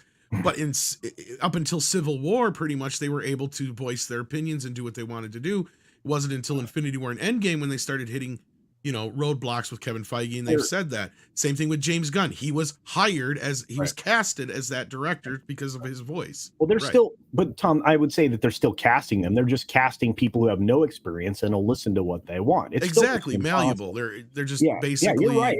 clay. You're right. It's just, and again, the difference between what we're getting now and what we were getting then is that story, especially these solid stories, were driving these films. They don't do that anymore. It's not driven by story. It's driven by narrative or messaging or agenda or whatever word you want to throw at it. That's why audiences are rejecting this garbage. This is an unsustainable model, and it has been already. And if you looked into, you know, the amount of dollars that Disney has lost over the course of the last year and a half, 2 years, when it comes to theatrical releases, it can't be ignored. The agenda isn't selling, and people are widely rejecting things that are associated with the Disney name now because of the reasons Andre said. No, I totally agree with you on that part.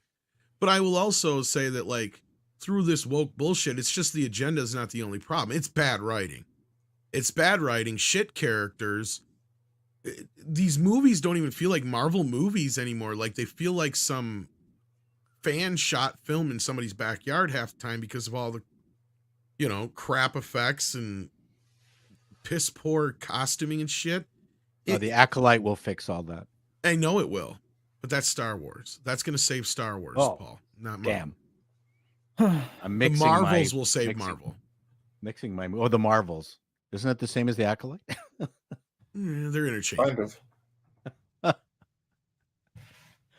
No, you're 100% right, Culture. They're on the wrong path. As of right now, we don't see any real shift in the future.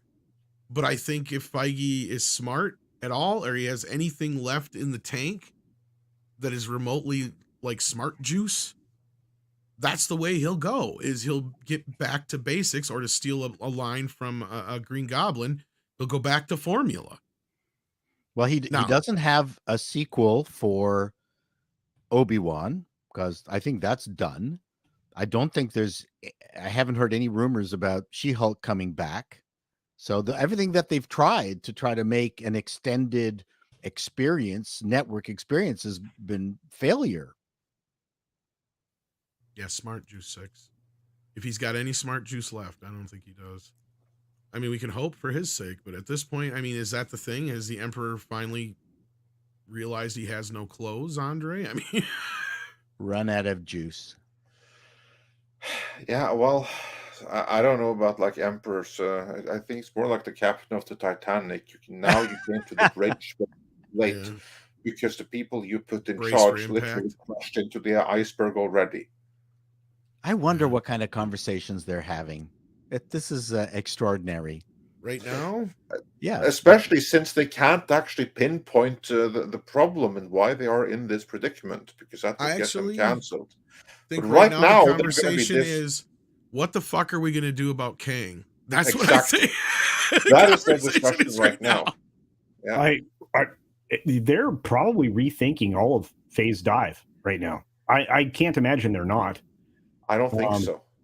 Well, you've got Loki coming out. He's in almost all of the episodes, or all of the That, episodes. I think, is what they're thinking about.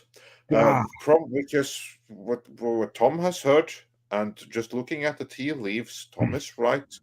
Behind the scenes, Kang has already been fired. We just haven't heard it yet. Yeah. It just hasn't been officially confirmed. I think that you were right, Tom, that we are going to hear it when they announce his replacement. Yeah. Yes. Which is something that Jeff Snyder has been speaking about, that Marvel is actively looking for a replacement, and they even have like certain actors in mind for it. That tells me that the dude is already gone. But Well- the thing that they're probably discussing right now is Loki season 2, as you're talking about. Do we reshoot that? Yeah. Do we add a new scene where a new Kang comes in and kills off the old one?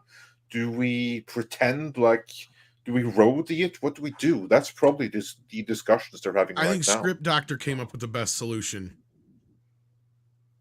And that is, you bring in Viola Davis, and she is now the woman Kang.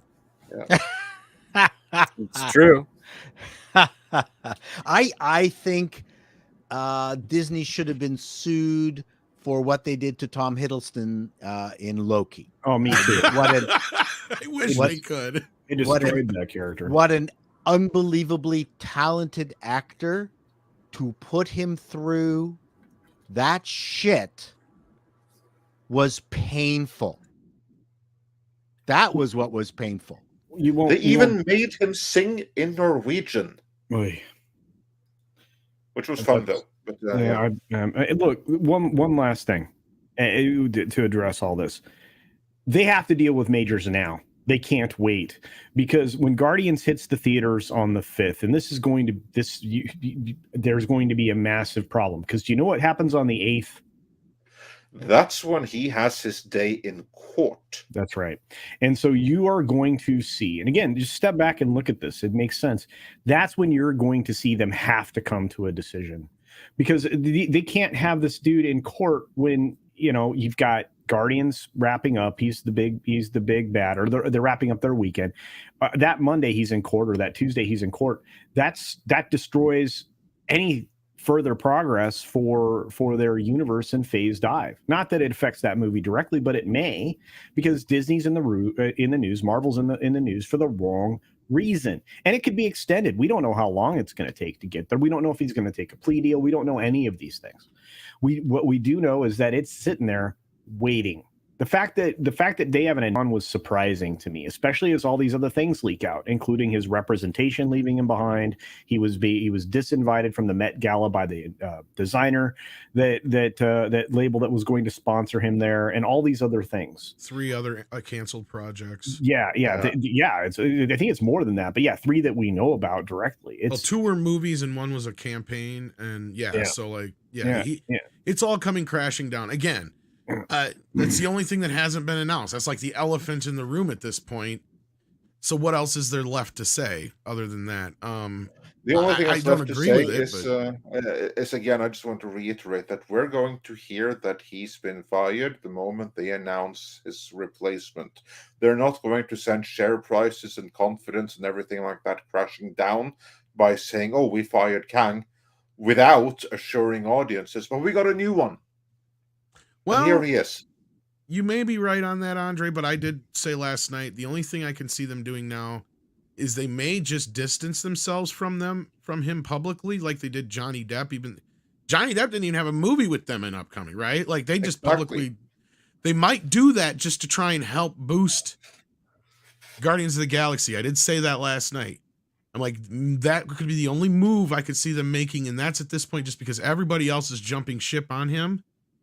That they may see this as, okay, maybe if we do this, that'll give us some good, good publicity. Because the other side of it is too, I could see them not wanting, because remember, the headlines are going to be coming out as soon as this court trial begins or whatever happens. If it goes to trial or if it's just whatever, the situation becomes. All the headlines are going to read Marvel star, MCU star, unless he isn't any longer, and then Disney can get ahead of that. That's the only other way I can see them doing this, but you're right. I don't think we'll hear anything until they've recast him. Yeah, I agree with that. And with that, let's run through a few of these super chats before we start losing panelists. Yes, because we are losing Script and Paul soon, and we've got some super chats for them. So I haven't been very useful this morning. That's all right, Paul. You can lose me whenever you want. We don't want to lose you, but you're big time now, so we understand. Oh, very nice. Oh, yeah, I thought you were choking me. No, it's a hug. I felt it.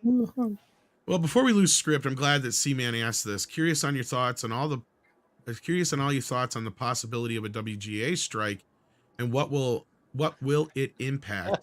Will the strike put a crimp on the announced projects like KK's Ray movie that don't have scripts? Script Doctor, this is your domain, man. Well, every screenwriter that's part of the union will be on the picket line if they don't get their demands met by the May 1st or May 5th deadline. The people that are currently speaking for most of the writers are not the best group of people. I do agree with a number of their points with regards to more due diligence on their rates, their wages, their residuals, protection of property and credit is all fine. Dandy, that's almost done every year. The stuff that's really going to hurt the entire industry as a whole, whether you're part of the union or not, is the fact that nobody in the WGA is fighting against the AI programs that can be used to write a screenplay, and said they much rather regulate it as opposed to prohibit it. And because they don't want to prohibit it, it means that even if a writer strike occurs, someone creative enough will find a loophole to get away with using AI to do what they need to do to keep the business going, and therefore erasing the need for writers altogether. And it's going to be bad. Well, and they're trying to force the size of writers' rooms and everything else. I mean, there's a lot of things in here, but the one thing I think, and correct me if I'm wrong, Script, the one good thing here is they also want transparency so they can understand just how valuable their works are for streaming and et cetera, right? Well, they've been fighting for that since the streaming option became a thing, and they've been getting a little bit closer with every negotiation. But if they get that transparency, we will have that transparency, and we'll be able to report accurate information that can't be doubted. It'll be fun. Oh, up until they realize, oh wait, you just fired me and you're using ChatGPT to write your television show.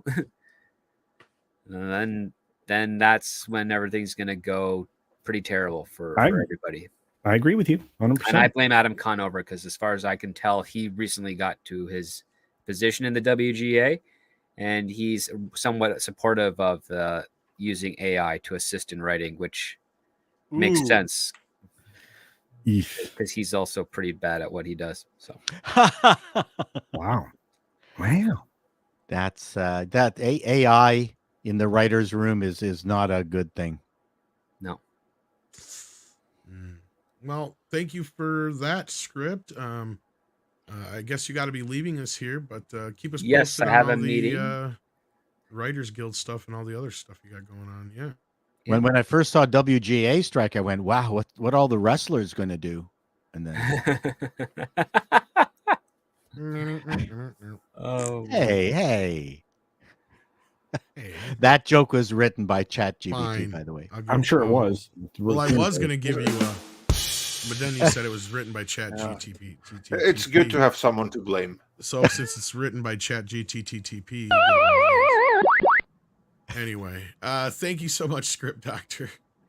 thanks so much, guys. Have a wonderful show. Everybody in Yeah. the chat, please stick around for super chats and more news. And I will see you all later. Take care. Good luck, Script. Thank you. All right, and I think Culture has to be leaving us as well. Unfortunately, yeah, I didn't want to push off, but I do have to actually do. All right. things Well, we're keeping that I- Paul for a few more minutes. He's Oh, ooh. hostage. Ooh, he's a So hot. he's got to stick around for a few more minutes. We got but a you can get Canadian going. hostage. All right. Well, I just want to say thanks, everybody. It was a lot of fun to hang out with you today. Bye, culture. I will see you later. I get to hang out with like some big channels, like Paul. I can now say Paul's a big channel. Yeah, you can. He's a You big can. channel. I am All right. so there. I love you guys. Have a great one. See you. Bye. Take care. Thanks for joining us. Take care. All right. Yeah, let's but get we back had to a these couple super for Paul. chats. Yes, we do. So let's get back to them. We had, let's see here.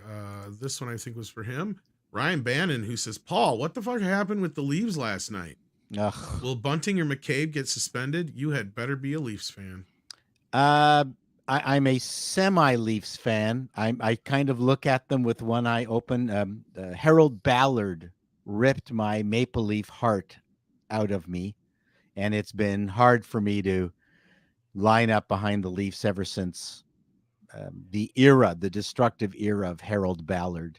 But I mean, the Leafs have not had good goaltending the last 3-4 runs to the playoffs, and that looks like that's what's happening right now. Goaltending seems to really be their Achilles heel. There you go. Then Tennille says, how does Mr. Canoehead see? Is he blind, or are his godly optics simply concealed and or beyond the understanding of us mere mortals? So there's a couple things. Number one is, I'm not telling you. No. It's a secret. Number one, it's part of the fun of Mr. Canoehead is, he was made partly because the idea that superheroes have some kind of, not just a power, but they have an impediment. And why not make a superhero that's just all impediment? And that just seemed to be funny for us. The other thing, too, is because of his canoe, he's got super parabolic hearing. Yeah, So he's got Dolby Atmos in there. He's got Dolby Atmos, and he's able to, like bat hearing. Yeah, like radar. Or like radar. No, it's what's it called? It's yeah. Echolocation, is that what you mean? It's got what? Echolocation, is that what you mean? Yeah, Echolocation, yeah. Co-locate, that's it. And Yeah, so that's he's got all sorts of abilities, and he is able to traverse, quite well. His biggest problem is hitting the button on elevators because his bow keeps hitting it and he can't reach the button. That's really his biggest. It's got to be failure. difficult to navigate through doors and such. We too. all have our kryptonite. There What you go. What does he do Just if he's happens got to to go be, in a door and elevator do an buttons. instant turn, like if it's a little porch? It's all a problem, and he avoids those the turnstile doors. Those are Oh never God, good. yes, you couldn't even. No, yeah, no, that would kill the man. But His he's head would got come many clean other off. good features, and you'll see him later on today. I can't wait now. I got the bobblehead. that you Yes. sent me. That's great. STR Red Wolf says, Paul, we never want to lose you. Yes. Never going to give you up. Never going to let you down. Never going to go run around. Those and are desert great you. lyrics. Never going to give. Never going to give. You need to put that to music. I know, right? That'd be a wonderful song. Then Miguel Farah says, Paul, make and sell a shirt of yourself shirt. Oh, I see. But there's that comedian, that chunky comedian who's shirtless. And he's got a movie coming out called Machine, I believe. The Machine. I can't remember. He's a comedian, but he tells stories more than anything Bert else. Kreischer? Yeah, that's it. Thank you. Okay, I don't know if I've known him. Okay, I Oh, think no, I've not seen for him in me. a couple I don't think I need to lose more subscribers. Oh yeah, I saw the trailer for this. Mark Hamill's in it. Yes. Yeah, it looked all right. It looked Yeah, it looks like fun. Mark Hamill was not overacting in it. Then 200 Watt Studio sends in 10. Thank you so much. It says, Thank Paul, you. this gives a new meaning to the term major hit. Kang was supposed to be the next MCU Uber villain. If the video from the ride release will make him the Uber villain. Well, that's true. And maybe he will be driving Uber. After this. After this, he'll be driving Uber. Skip the dishes. That does deserve one of the. I thought that was. That deserves one of those. That was pretty good. That was clever. You're demeaning my joke. Good. I'm not. I said it was good. I gave you a chink. Oh, okay. Thank you. And that's it for Paul. So thank you for being here, Paul. Oh, so we've got a video to look forward to. It sounds like anything else later on. No, that's it. I've got I got to go back to my website mogul management work. I've got lots of clients and things to talk to, and I'm very blessed.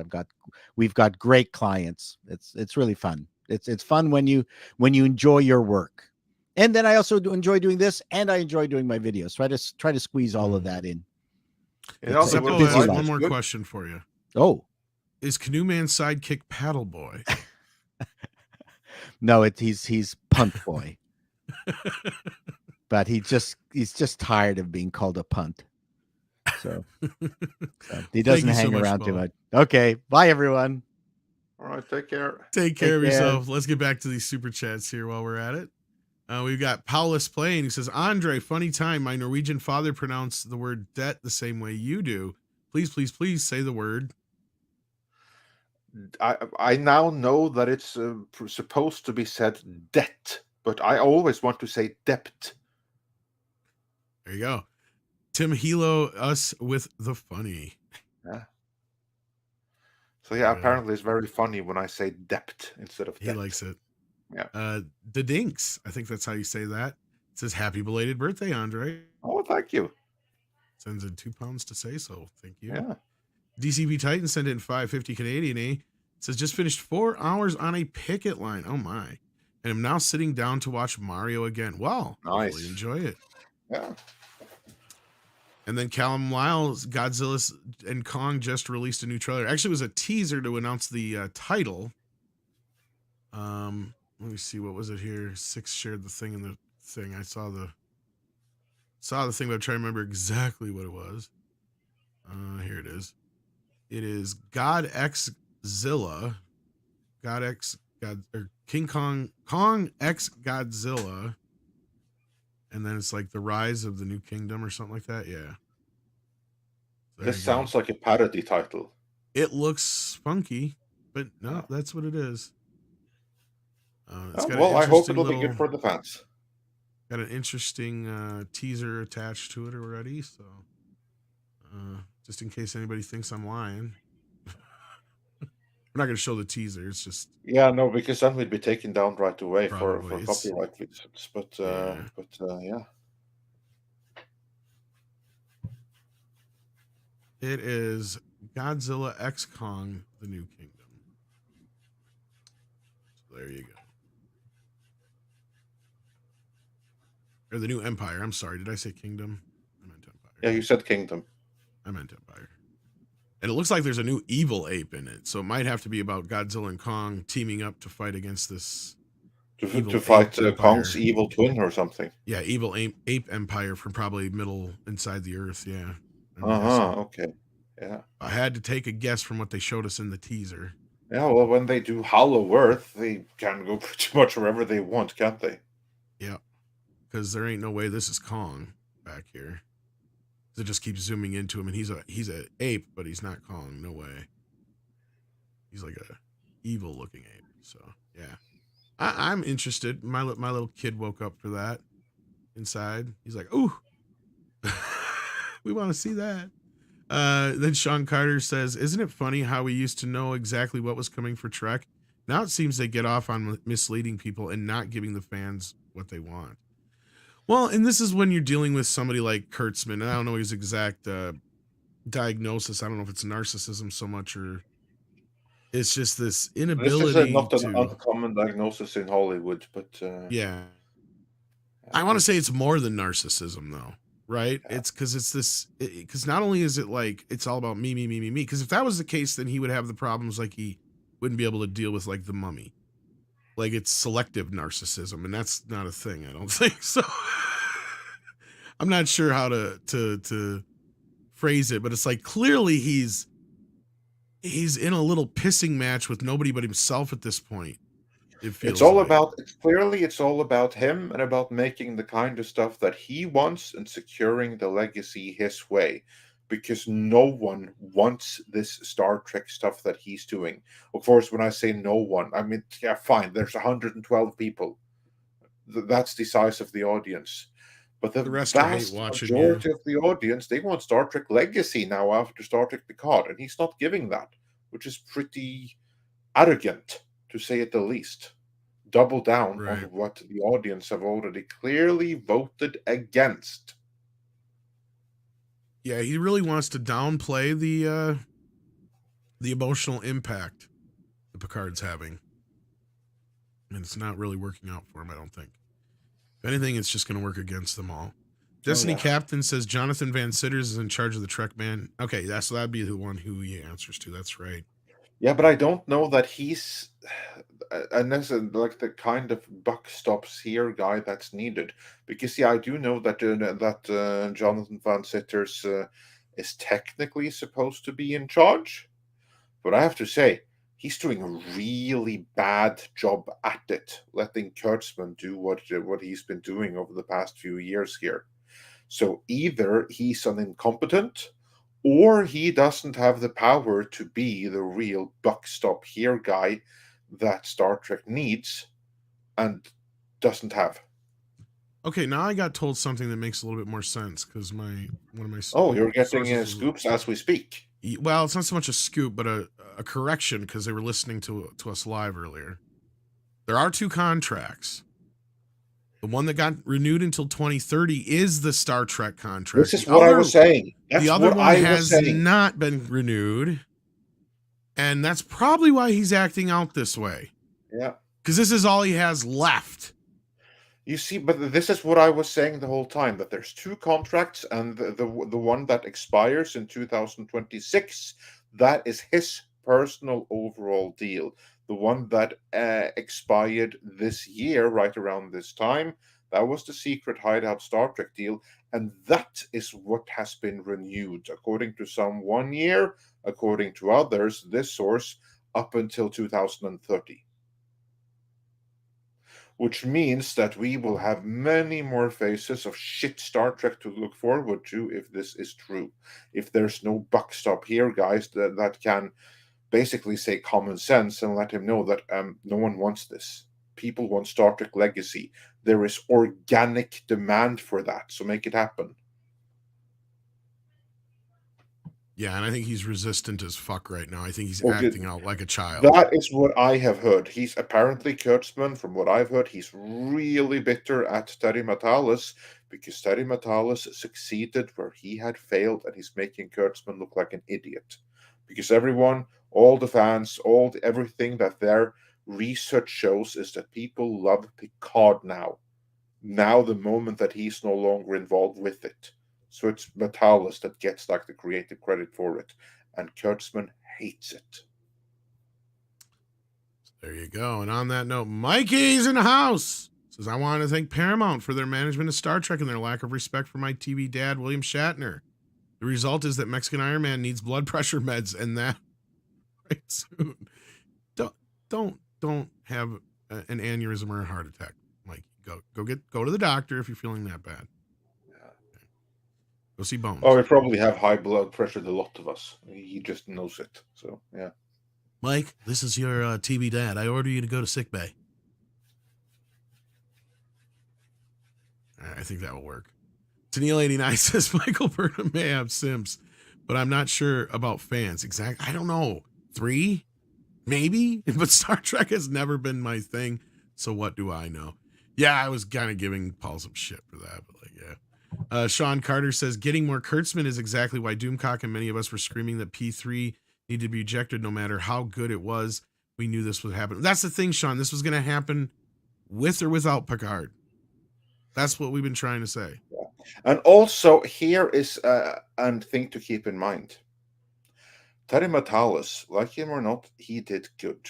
And now the higher-ups, they have a data point, a very powerful data point that says that, oh, when we do something that's more similar to Star Trek of the old, the audience responds positively. And when we didn't, when they remade it and everything like that, or went a completely different direction, the feedback for that was bad. So here is a data point that is positive and that is needed, and that's one way or the other will matter going forward. Kurtzman would probably have gotten the extensions, everything that he's gotten with or without Picard. But yes, that he was able to claim credit for Picard season 3. That obviously played a little bit into it, but that wasn't the only thing. So don't believe My that point alone was the one thing that made the difference, because it wasn't. The Section 31 thing that was already in motion. This other series that just whatever it is that just got its tax break was already in motion. Academy was already in motion. These things were already in motion before Picard dropped. We got to keep that in mind. Yeah. So that, if anything, he may take some credit for it, but that had nothing to do with any of this shit. But I agree with Andre. It's causing some disturbance in the Force, and that's why Kurtzman is acting out. Mecha J says, I can't understand why they want to still work with Kurtzman after his show Clarice flopped hard.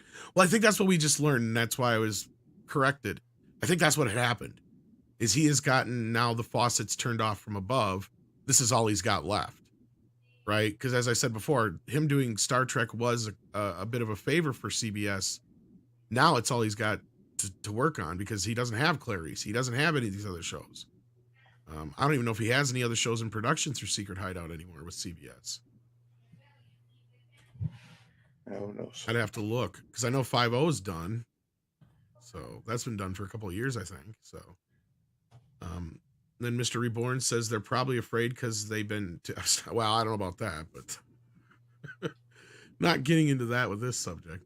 And then Stian Monstad sent us a super sticker. Let me see what that is here. It is, I just had it here, a thumbs up. Thank you so very much, Stian. And if you haven't hit that thumbs up, please do. And then we got Yellow Flash in the house. How you doing, my friend? He said happy birthday yesterday. He wasn't able to make it with the kiddo. This Measure of a Man is all talk, and it's my favorite TNG episode. It is a brilliant episode. And if you haven't seen the extended version that Robert Meyer Burnett made happen on the box set, do yourself a favor. I don't think that's the version that's on streaming. It is like a full-length movie. It's awesome. And then Tennille says, an incompetent Kurtzman is a redundant statement like a surrendering Frenchman or a dispassionate Andre, though that last one is endearing. Well, yeah. It depends. Well, I do like that. Well, it's fun with like some nicknames every once in a while. Sith Holocron says, what are the odds of a Luigi movie? We may get a Haunted Mansion, Luigi's Haunted or Castle movie. Sorry, I said mansion, but I meant castle. You know what odds I'm going to give a Luigi movie? 100%. It's happening. Like I don't have any inside information or anything like that. But what I do know is that everyone loves Luigi. Yeah, we found that out. If they make a Luigi's Haunted Mansion or something like that with Luigi that all the kids love, it's going to be printing money. So it's happening.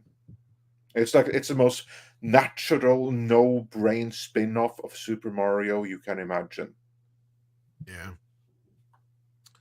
We got Waltman who says the Bud Light boycott has been a sight to see. Has anyone seen something like this before with some restaurants now dropping it? Trying to think. I know I've seen boycotts in the past.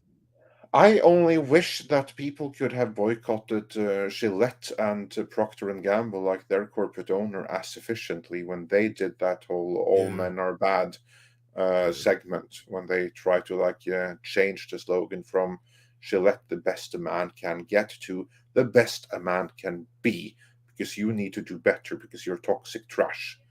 I wish that people all around the world would have boycotted as good as people do Bud Light right now.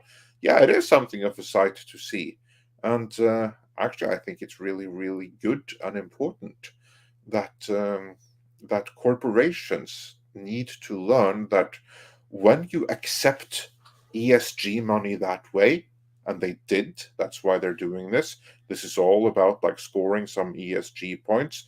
From what I understand, like senior management have tried to like blame this woman, saying, "Oh, we in senior management, we didn't know anything. This was like a rogue marketing executive."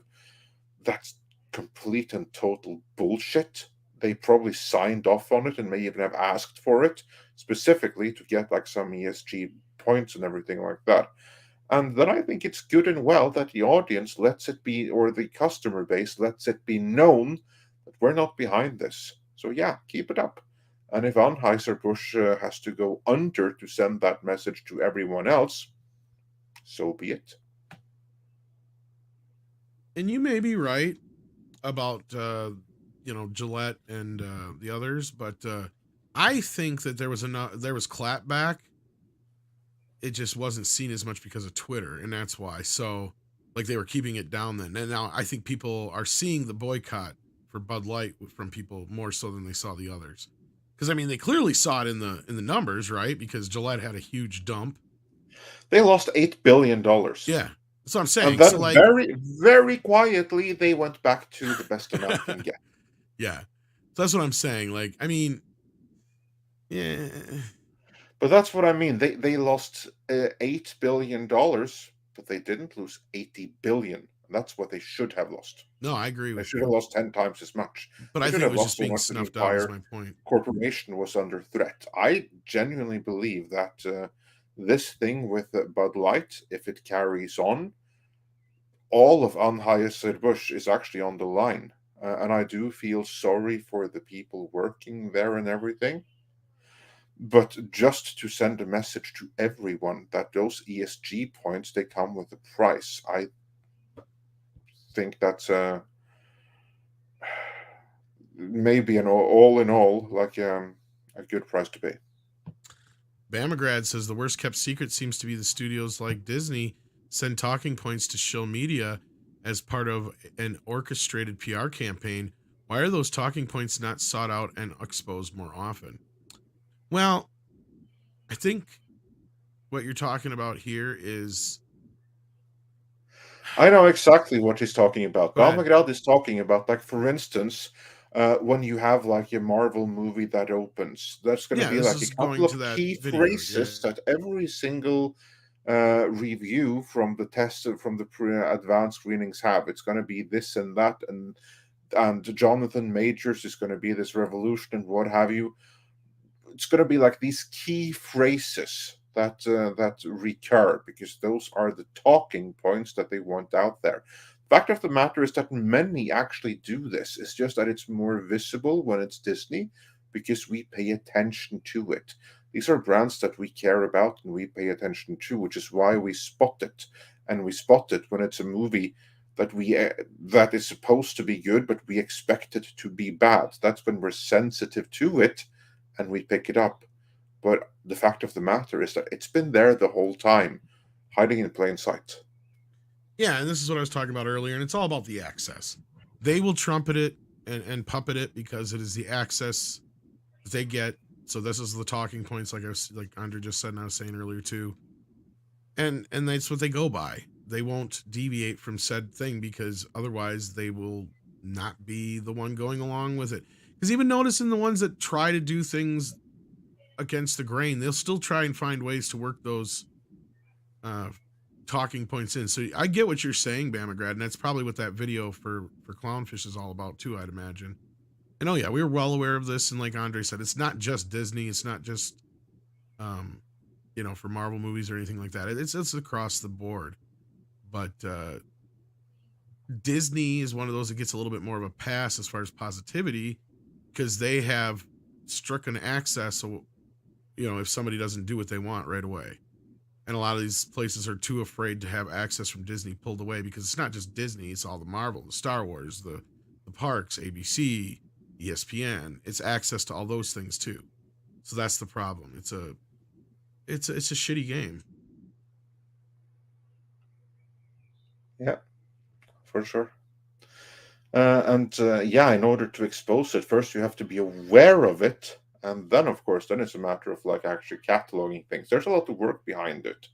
It's something that I would love to do, but I don't have time for it myself, honestly, because you need someone to actually go and actually catalog reviews, TV spots, interviews, what have you. But then you'd see it. And I'm sure that they tell a lot of these folks too, is like, if you use these specific talking points, you have a better chance of winding up in the next TV spot or the poster ad. Yeah. If you say specific things, they want that so they can say, New York Times says it's the greatest Marvel movie since last Marvel movie. It was a triumph. They want to put that on the poster. So anyway, Will Bloom says Guardians of the Galaxy Volume 3 missed an entire phase. I don't think Disney Marvel has done that with any other major characters. Well, we know why this happened. Indeed. So I don't need to really get into all that here. But Well, we can do it real quick. The reason for that is actually that this has to do with the James Gunn firing. Guardians of the Galaxy Part 3 was supposed to launch Phase 4. But then what happened was that Alan Horn, being an idiot, went and he just thought that he did the right thing and he fired James Gunn. And by the time things cooled down and settled to the point where they could get him back again for Guardians of the Galaxy, DC had already swooped in and secured his services for the Suicide Squad and Peacemaker. So then it wasn't until after that he could return and finish Guardians of the Galaxy, not out of loyalty to Marvel, but out of loyalty to his friends in the cast and crew. And of course, by that time, whole phase had passed. That's what happened there. Yeah, and just to finish it off, he said they waited too long. Should have been in Phase 4. Guardians of the Galaxy have lost steam. Yeah. I agree to a point. Like, if anything, other than just the whole Marvel Disney problem they have going for it, that's something that's not going to help. Yeah. The Nightwish fan 1991 says, I don't understand Paramount reasoning. Kurtzman has failure after failure, but because of one hit that he wasn't even a part of, he gets an extension. I guess they just want to set money on fire. Well, like I said, I think it's more of a factor of what I was saying earlier. If this is all he has left, but go ahead. It's more to it. It wasn't that one hit. I mean, I know there's like, you may think that, but really that was like one factor out of 10 that led to his extension. The bigger part of it is that he already had Starfleet Academy and he already had Section 31, in which he now had had an Oscar winner under contract, and it was all ready to go, and he probably found a big chunk of the funding for that himself. These would have been the major things, and then the hit of Picard Season 3 would have come out on top of that. So if everyone had boycotted Picard Season 3, you know what probably would have happened? Probably he would have gotten renewed anyway, and CBS and Paramount would not have had the data point that people actually responded to treating these characters with respect. That's the harsh reality. Yep. Yeah, that's what I was trying to say. It has less to do with it than most people probably think, I'd imagine. Pilgrim Media says if Rocket dies, the film is done. Well, this is the last film with this incarnation of the Guardians anyway, so I mean, I wouldn't be surprised if they all die, or most of them at any rate. I think it's going to be a depressing and a sad movie, and you'll feel bad by the end of it. I could be wrong. I hope to be wrong, but looking at the trailer, that seems to be the tone that they're going for. Something that begins funny and that ends in absolute tragedy. But Gunn knows how to do that. That's the difference between some of these other guys, like Yeah, he Waititi. knows how to do that, but he also knows that he ain't coming back to Marvel, and no one is going to be touching his characters. No, I know, but I mean, he knows how to kill a character. That's my point. Yeah. Like, he's made, you know, a couple movies, and each time that he's had to kill a character, he's done a good job with it, in my opinion. So, well, I see where you're coming from, Mel Pilgrim, and it seems like Culture's kind of in that camp too. But yeah, we'll have to see how it pans out. Midnight Sun says, how much can Loveless be blamed for Ant-Man 3 failure, considering the studio interference and notes that may have drastically altered the film's tone? Honestly, I don't think that you can blame him for being an incompetent, but here's the thing. Someone hired him and someone approved of his script in the first place, when it should have been blatantly obvious to everyone that this ain't working. I think that for this, part of the blame belongs to Loveness, obviously, but most of the blame actually belongs to Kevin Feige, because he's the one that's like hung up on Rick and Morty and has hired all of these Rick and Morty nincompoops. And I call them that because not a single one of them has done anything good so far. They've all delivered crap. And that's on Feige. Or Alonzo, or whoever's making these decisions, but yeah. Yeah, well, her too. I mean, I think that he's the one that hired them in the first place, and he's allowed them to do shit. And then Alonso has been there, and it's like, I add diversity to it, so it'll be shit that's more diverse. So yeah, Diverse shit, plenty blame to go around there. But, shit. The Dearest sends us a super sticker. Let me see what it is. It is a pink birthday cake with purple icing and a candle. Thank you so much, Dearest. That obviously is for your birthday yesterday, Andre. Yeah, well, thank you so much, Dyrus. And then Tipping Barnes says, how exactly do they forecast box office openings? Well, I wish Culture was here for this one, because he'd give a much more nuanced answer to this. But the basic answer is they go by a few different things. They go by pre-ticket sales, interest that's gauged now mostly by like social media and such like that. Usually when you're at the theater in certain areas like bigger cities, they'll do questionnaires as you're leaving the theater to get kind of an idea of what people are kind of looking forward to, especially if they had like set a trailer before the movie. Then they'll say, oh, what are your chances of going to see this movie? And then you'll check it off in the box and whatever and stuff like that. Andre, what do you say? The big one, as you just indicated without saying it, is polling. They do audience polling through a number of means. Some of that is monitoring social media. Some of that is exit polls from people that have left other movies and ask them about trailers and some of that. And also sometimes it's as simple as sending out questionnaires and actually doing like some calls to random people's houses and everything, just to ask, like, are you aware of this or that movie? Have you seen this or that trailer? How many movies can you name that's coming out in the next 6 months? Okay, now I'm going to name movies. How much have you do you feel like seeing this or that movie? Is that something that you would recommend to others? Will you definitely see it or just probably see it? These kind of things. And based on that, then they also compare it with other movies.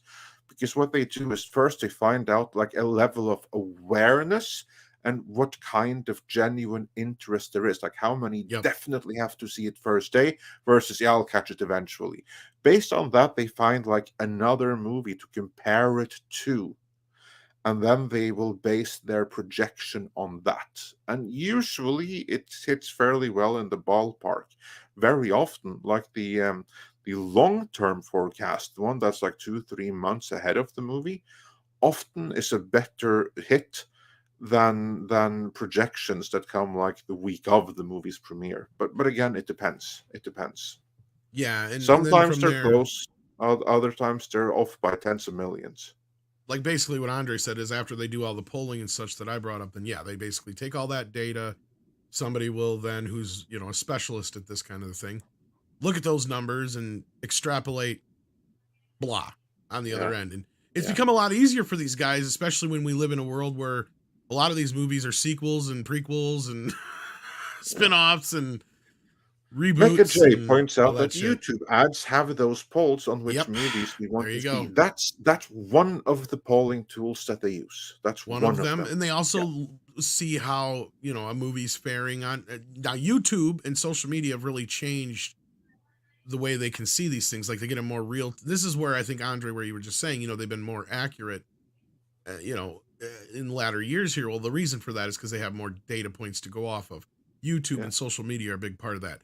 They can go and see, you know, how much the trailers are being watched, how much they're being liked, what are the comments saying, you know, that kind of a thing. You know, it was pretty obvious right out the bat where like Ghostbusters, for instance, was going to land when the 2016 one was, when that became the most disliked trailer in history that was most recently usurped by the Marvels.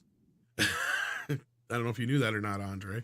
No, actually, that's news to me. But that only goes to show that the Marvels probably when it comes to like projecting the performance for that, they very well could be looking at what the Ghostbusters did, and they're going to use that as a basis for comparison. Data point, yeah. Yeah.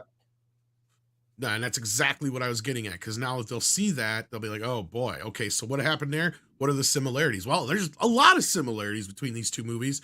So I agree, Andre, if somebody who is a smart analyst would take a look at not just the previous Marvel films, the previous Captain Marvel movie, how the Marvels fared on television, they would also take into consideration that, okay, what was the last most disliked movie on trailer on the web? Well, I think it was either that or the first Sonic trailer, but that doesn't matter because that's kind of a non-data point now.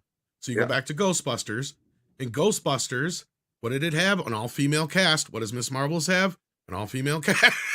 Like, there's a lot of similarities there. So you kind of see the data points lining up here in this wham and power bullshit that they're shoving down people's throat with it and all that kind of stuff, with a character that nobody likes and another one that nobody saw and the other one that some people saw but don't really remember. You know, and when people hear her name, think of Sylvester Stallone. Go figure. So yeah, I think this is lining up to be a huge fucking disaster for them. Guardians is the only thing that's got a shot. Marvel's ain't got a chance in hell. And any analyst right now would tell you that this movie will be lucky to open to 60 million tops. And that's just my personal analyzation from everything out there. And I bet if I went and looked at the early projections for it when it comes out here in a couple months, when they start doing that, because that movie doesn't come out till November, so they won't start doing early projections till what? Probably July, August. But they're going to have internal numbers already. Well, that potentially, internally, they'll have some idea of where it's going. They might even be lower than that. And that's no doubt part of the reason why they pushed it back. Oh yeah, they know this is a disaster because they already would have had projections for this summer, and they knew that should we open this thing in July, we're going to be so humiliated. So not only will they tweak the movie further, but it's a matter of, okay, if it's going to flop, we can't have it flop in July, not this way. Yeah. The Dash Attack says new MonsterVerse movie Godzilla X Kong coming March 2024. Let's effing go. Yeah, I'm interested. Jesus Davila has been a member he just gifted a Midnight's Edge membership, and he's been a member for a year. Thank you so very much, Jesus Davila. And then Unlimited Power says, Peach, you're so cool. And with my star, you're gonna rule. Peach, understand? I'm gonna love you till the very end. Peaches, peaches, peaches, peaches, peaches. Get ready, Andre. You're gonna hear that a lot when that comes out on video. I can't wait for it. I've already heard it 2,000 times. I already know it that well.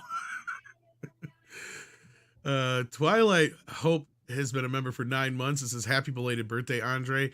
Hope yous and the team continues to entertain us for decades to come. Oh, we got to get our blood pressure under control, but assuming we do that, then yeah, that's the plan. Yeah. Raptor 10001 sends in $6.99 Canadian and says, white pill, Section 31 going from being a series to a movie seems like a downgrade to me. Oh, it You're is. not wrong. Completely. It's a downgrade for them, but it's the only way they're gonna, like Andre and others were saying, it's the only way they were going to be able to get Michelle Yeoh at this point. Yeah, because that's been a ship that's been leaving port for a while.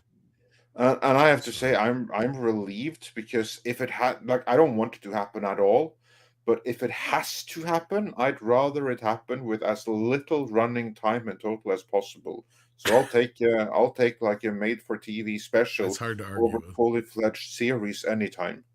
Right. Oh, shit. And then we've got Jesus Davila, who sends in $50. Holy crap.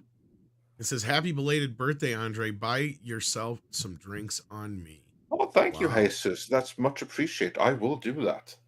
Okay, well, the I Lord heard that. knows we need it with all these Star Trek news.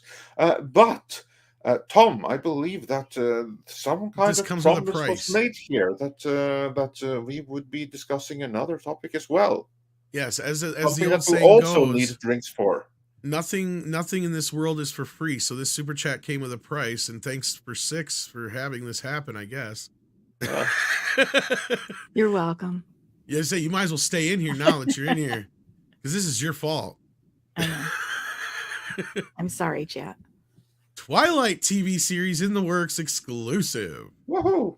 And it's funny that this is over at Lionsgate TV, because guess what?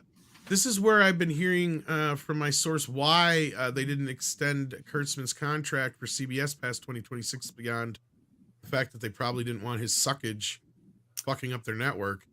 He's got a deal for Amazon and Lionsgate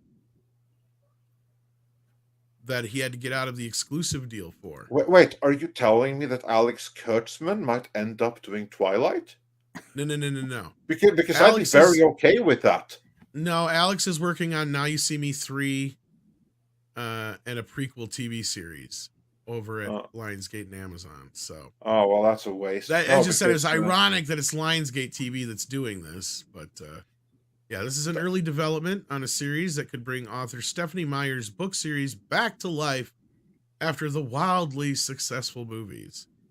So yes, Six got her wish. The Twilight Saga is getting a television treatment. Okay, but scroll down and highlight the screenwriter's name, because I have a theory. It's in like the second paragraph at the very beginning. Sinead Daly. No, go back up. It says break out the sparkle at the beginning. And then at the beginning of the at the very beginning of the article, it says break out the sparkle. Yeah. And then the second paragrh. Sinead Daly. Yeah. Okay, here we go. Okay. His credits include Tell Me Lies, Walking Dead, World Beyond, Raised by Wolves, Dirk Gently's Holistic Detective Agency, and Get Down. So who else do we know who's a screenwriter who has the initials SD? Script Doctor. Yes. That's my conspiracy theory of the day. So no wonder he left so quickly. I'm just kidding. It's not him.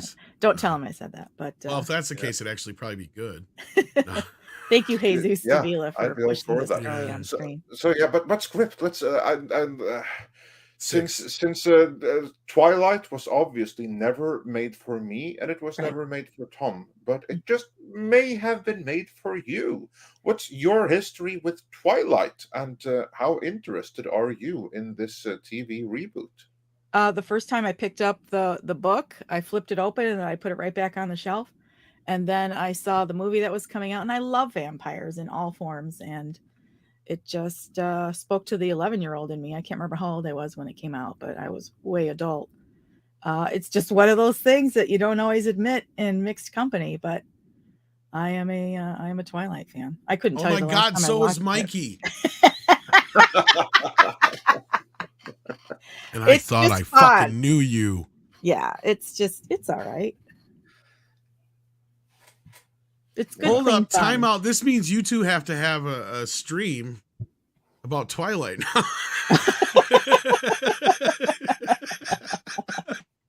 Maybe we can get Script Doctor, who didn't write the script. You'd probably have to pull him kicking and screaming into that. Don't tell Script I said that; he'll be so mad. But what I'm curious about, though, is exactly like what kind of demand is there for this? Because like the Twilight fan base, the ones that this was made for back in the day, are they still fans of this? Have they moved on? Will they be interested in more Twilight? honestly cannot say. Yeah, who knows? And did they push their children into it? So is it a generational thing? I don't know. That's It's a good money question. grab. But Lionsgate had no comment on it. So Because you know what, like I'm thinking, I'm seeing like these news, and I'm like thinking, didn't the entirety of the Twilight fan base grow up and graduate to 50 Shades of Grey? Pretty much. I never read that. I never touched that. I never had any interest in. I highly Yeah. recommend the audiobook. Oh gosh. Ugh. I don't know. I because watched the movie and I was like sitting here thinking, how can you make a movie about BDSM fucking boring? It's one of the most boring movies I've ever seen. Yeah. It's okay. Yeah, It's just it was break. yeah, I agree. Like it was a very tame production. I mean, they needed to go and film that in France or something, or Germany. team up with like or a German production company, or Danish, and Oh, the and Dane's just that crazy? yeah, oh yeah, and just don't remember like that animated like series you told me about, like this guy. With Oh yeah, the guy with the dick. Yeah, and I told you right away, like I had to be Danish. It had to be Danish. That's what. Yeah. No, like I mean, if they really want to, they should like do. I'd be more interested in than a Twilight TV series than a 50 Shades of Grey series. If they went to Denmark and they teamed up with like the Danish state channel and freaking do it properly. Well, shit. Emmanuel was popular for how many decades? Do it like that. Who? Emmanuel. Oh, Emmanuel. Oh yeah, of course. Yeah. I mean, that's something you could reboot probably, but again, this day and age, how's that going to work? Well, I'm just saying it would work in the same kind of vein. If you did it as a show, you could, sell yeah, it as but again, you'd have to do it with a European production company. Oh, absolutely. That's what I'm talking about. Yeah. Because otherwise, like Emmanuel would be trans or something. So yeah, that's what I mean. You'd have to do it that way through like a production in a country that isn't as fucking crazy as we are, basically. Yeah, but still, okay, cool. Twilight TV series. Let's see if the fans will come back from this, or if they're going to have to introduce some 50 Shades of Grey into it. And also, Mexican Idol Man promotes the live stream show Mexican Idol Man and 6 read Twilight book series together. And after they're done with those, follow that up with 50 Shades of Grey. I would actually, I would pay good money for like a live reading of 50 Shades of Grey by 6 and Mexican Idol. I would do that. Absolutely. We could make that members only. Yeah, exactly. We need Chato reading 50 Shades of Grey. It's funny. Yeah, that would be very funny. Don't look for any Twilight videos from Midnight's Edge, though, folks. Sorry. It's well, who knows? I mean, we did one about Barbie, so you never know. Yeah. We did do that. I had fun writing that actually. This is William Shatner, and I'm reading 50 Shades of Grey. Yeah. Anastasia climaxes again and again and again. He leans to down and kisses me. His finger. Okay, I'll stop. Yeah. I'm just gonna better when he's Kermit. His finger's still moving rhythmically inside me. His thumb circling. And pressing. Tom. Piggy read this. Gross. This is smut. Okay, Jesus, you got your $50. You got your $50 worth, I think there. Or better yet, Arnold Schwarzenegger. Things get kinky between the dominant and the submissive. Suddenly he grabs me, tipping me across his lap with one smooth movement like I did with that maid. He angles his body so my torso is resting on his bedside. Wait. Okay. I'm done. You got your $50 worth. All right. Thank you, Six, for that, and Jesus. Yeah, absolutely. Andre's embarrassed. Those are actual lines from the book, Andre. I just pulled some I know. I listened to the audiobook. I know. Not voluntarily. I just want to say that this, of course, is the how Twilight should have ended. He throws his right leg over both mine and plants his left forearm on the small of my back. And I'd pay good money for the ending. Six left. I'm doing right now. The ending we all wanted. Who the fuck put that up? I did.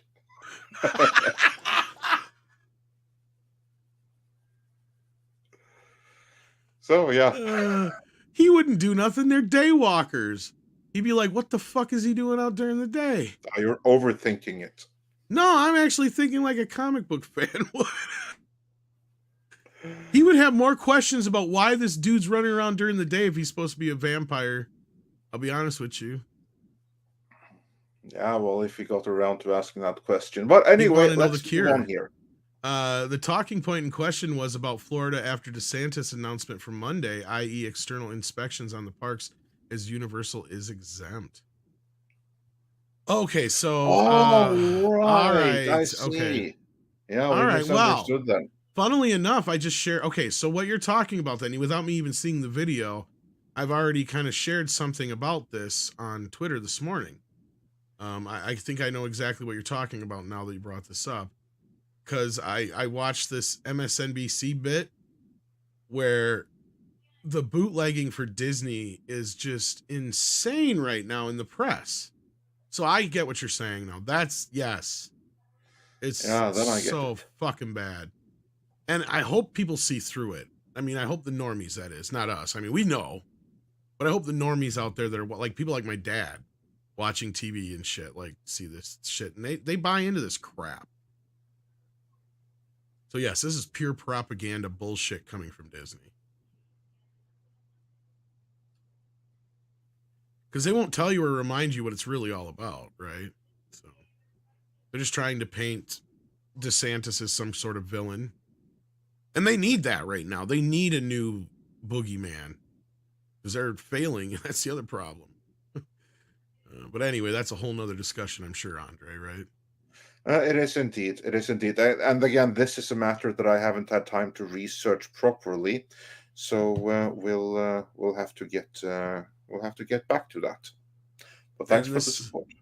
And this goes on the whole of Twilight getting a show. Yeah, I think we should worry about whether or not Stephanie Myers accepts trans women. She's pretty conservative. She's a member of the Church of Jesus Christ of Oh, Latter-day Saints. oh, shit. Snap. So I don't think that puts her way bigger fish to fry than. Yeah, and I do believe that the original Twilight was problematic because it wasn't diverse enough. So they're going to fix that for this one, I'm sure.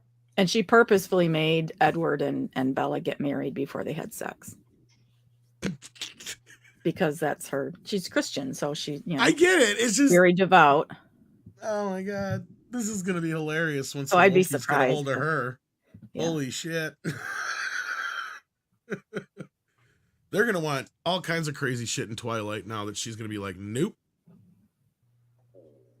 And then she's going to be like, "That's what I wrote 50 Shades of Grey for." So I do think that that's going to be next. Oh my lord. Anyway, Mecha J on that note says, if Twilight show is happening, then 50 Shades of Grey TV series is definitely a possibility. Yeah, that's what I'm saying. Yeah, and Skinamax. Yeah, exactly. That's where I learned of Emmanuel, was from Skinamax.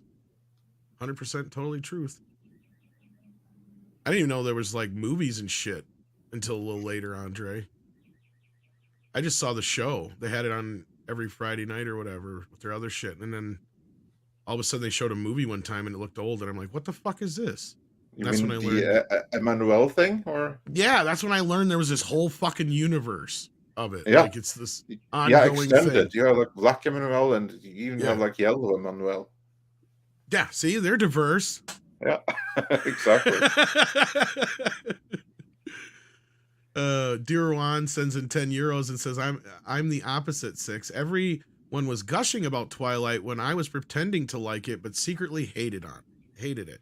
I was so disgusted with myself every time I had to join a team Jacob or Edward debate. Then why did you do it? Peer pressure. And that, you know what, Yeah. that's fine. As long, you know what, probably you were out with friends and you had a really, really good time overall. apart from when they went into that. And you know what? You just had fun and you went along with it. Ain't no shame in it. Yeah, I guess. Yeah, just have I'm too fun with the punk. rest of the memories. It's like I'm the too same punk. thing when I'm sorry. I'm out with my friends and they suddenly start talking about football, and that's soccer to you in the States, and I was born without that particular gene. That's like when I'm tuned out, but I still had a good time. I get it, because I'm a punk like that. I'm the guy sitting there when everybody's like gushing over something. I'm like, yeah, well, I think it fucking sucks. So then they spend the next 5 minutes yelling at me instead. So I'm used to that. Yeah. So yeah, don't do like Tom. Just Oh, thanks. blubber along and have fun. No, you know what? Fuck that. Be an individual, Duron. Be a punk rocker. Fuck that. No, don't go with the flow. No, I'm just kidding. Do whatever makes you feel best. Yeah. Just have fun. And if that fun occasionally involves discussing Team Edward and Team that other guy, then so be it. All right. I don't care which one wins. We all lose. ActionCom says, Andre, who should do the Netflix Obsession series? Which country? Well, this is like some kind of like erotic thing, isn't it? Well, okay, then the so. answer is always and without exception Germany, France, or Denmark. One of the three. What about the Swedes? Not so much. Not anymore. In the 70s, yeah. Not today. Yeah. Okay. Rambam says George Takei already read 50 Shades of Grey. Oh my. Oh yeah, that's right. I remember him doing that too. Yeah. Oh yeah. Didn't they have Gilbert Gottfried doing it too, or some shit like that? I mean, it's such good material for parody. So yeah, I mean that's why I said about like the official audiobook adaptation. Even that is kind of like parody territory. Yeah. Oh Lord. Well, and they made a spin-off movie or a like a parody movie of the Twilight series, and that was I can't remember what it's called, but that was pretty funny. What the hell it was called? Yeah, they did one of 50 Shades of Grey too, didn't they? I didn't see that. You two know way more about 50 Shades of Grey than I do. Idea. I watched it once. It got me. I heard bits and pieces of the audiobook because I had to keep like the spousal piece. We had a good laugh at it. But yeah, I would laugh at that too. The random model says, now that Chato's hit 100K and too cool to be here, I'll fill in. I've got 31 subs and won't be at 100K for a long time. LMAO. Thanks for the show. Well, go check out the Random Models channel. Sounds like he's got an up and coming channel there. Yeah, go and get the Random Model up to at least 32 subs by the end of the stream. Let's do that. And yeah, thanks for the support. Absolutely. And with that, I believe we're caught up. It was Vampires do suck. You know, I watched a vampire movie this morning. It's called Martin. You were awake? Yeah, I got up early. Wow. Yeah, I'm sick of being late all the time. Can I tell everybody about the dream I had about you, Tom? Oh God, I thought you were gonna save that for Mead. Okay, I'll save it for Mead. All right, it's a little more Mead territory, unless it's kind of funny, not like weird. Well, I have to tell it now. So we're at a convention and we're walking through the convention space, and it looked like the from the first Star Trek, JJ's Star Trek movie, where Bones and Kirk are walking through. They're like outside. They're walking over the campus. You and I were walking through the convention, and we were hurrying because we were late for a panel or something. And I was following behind you.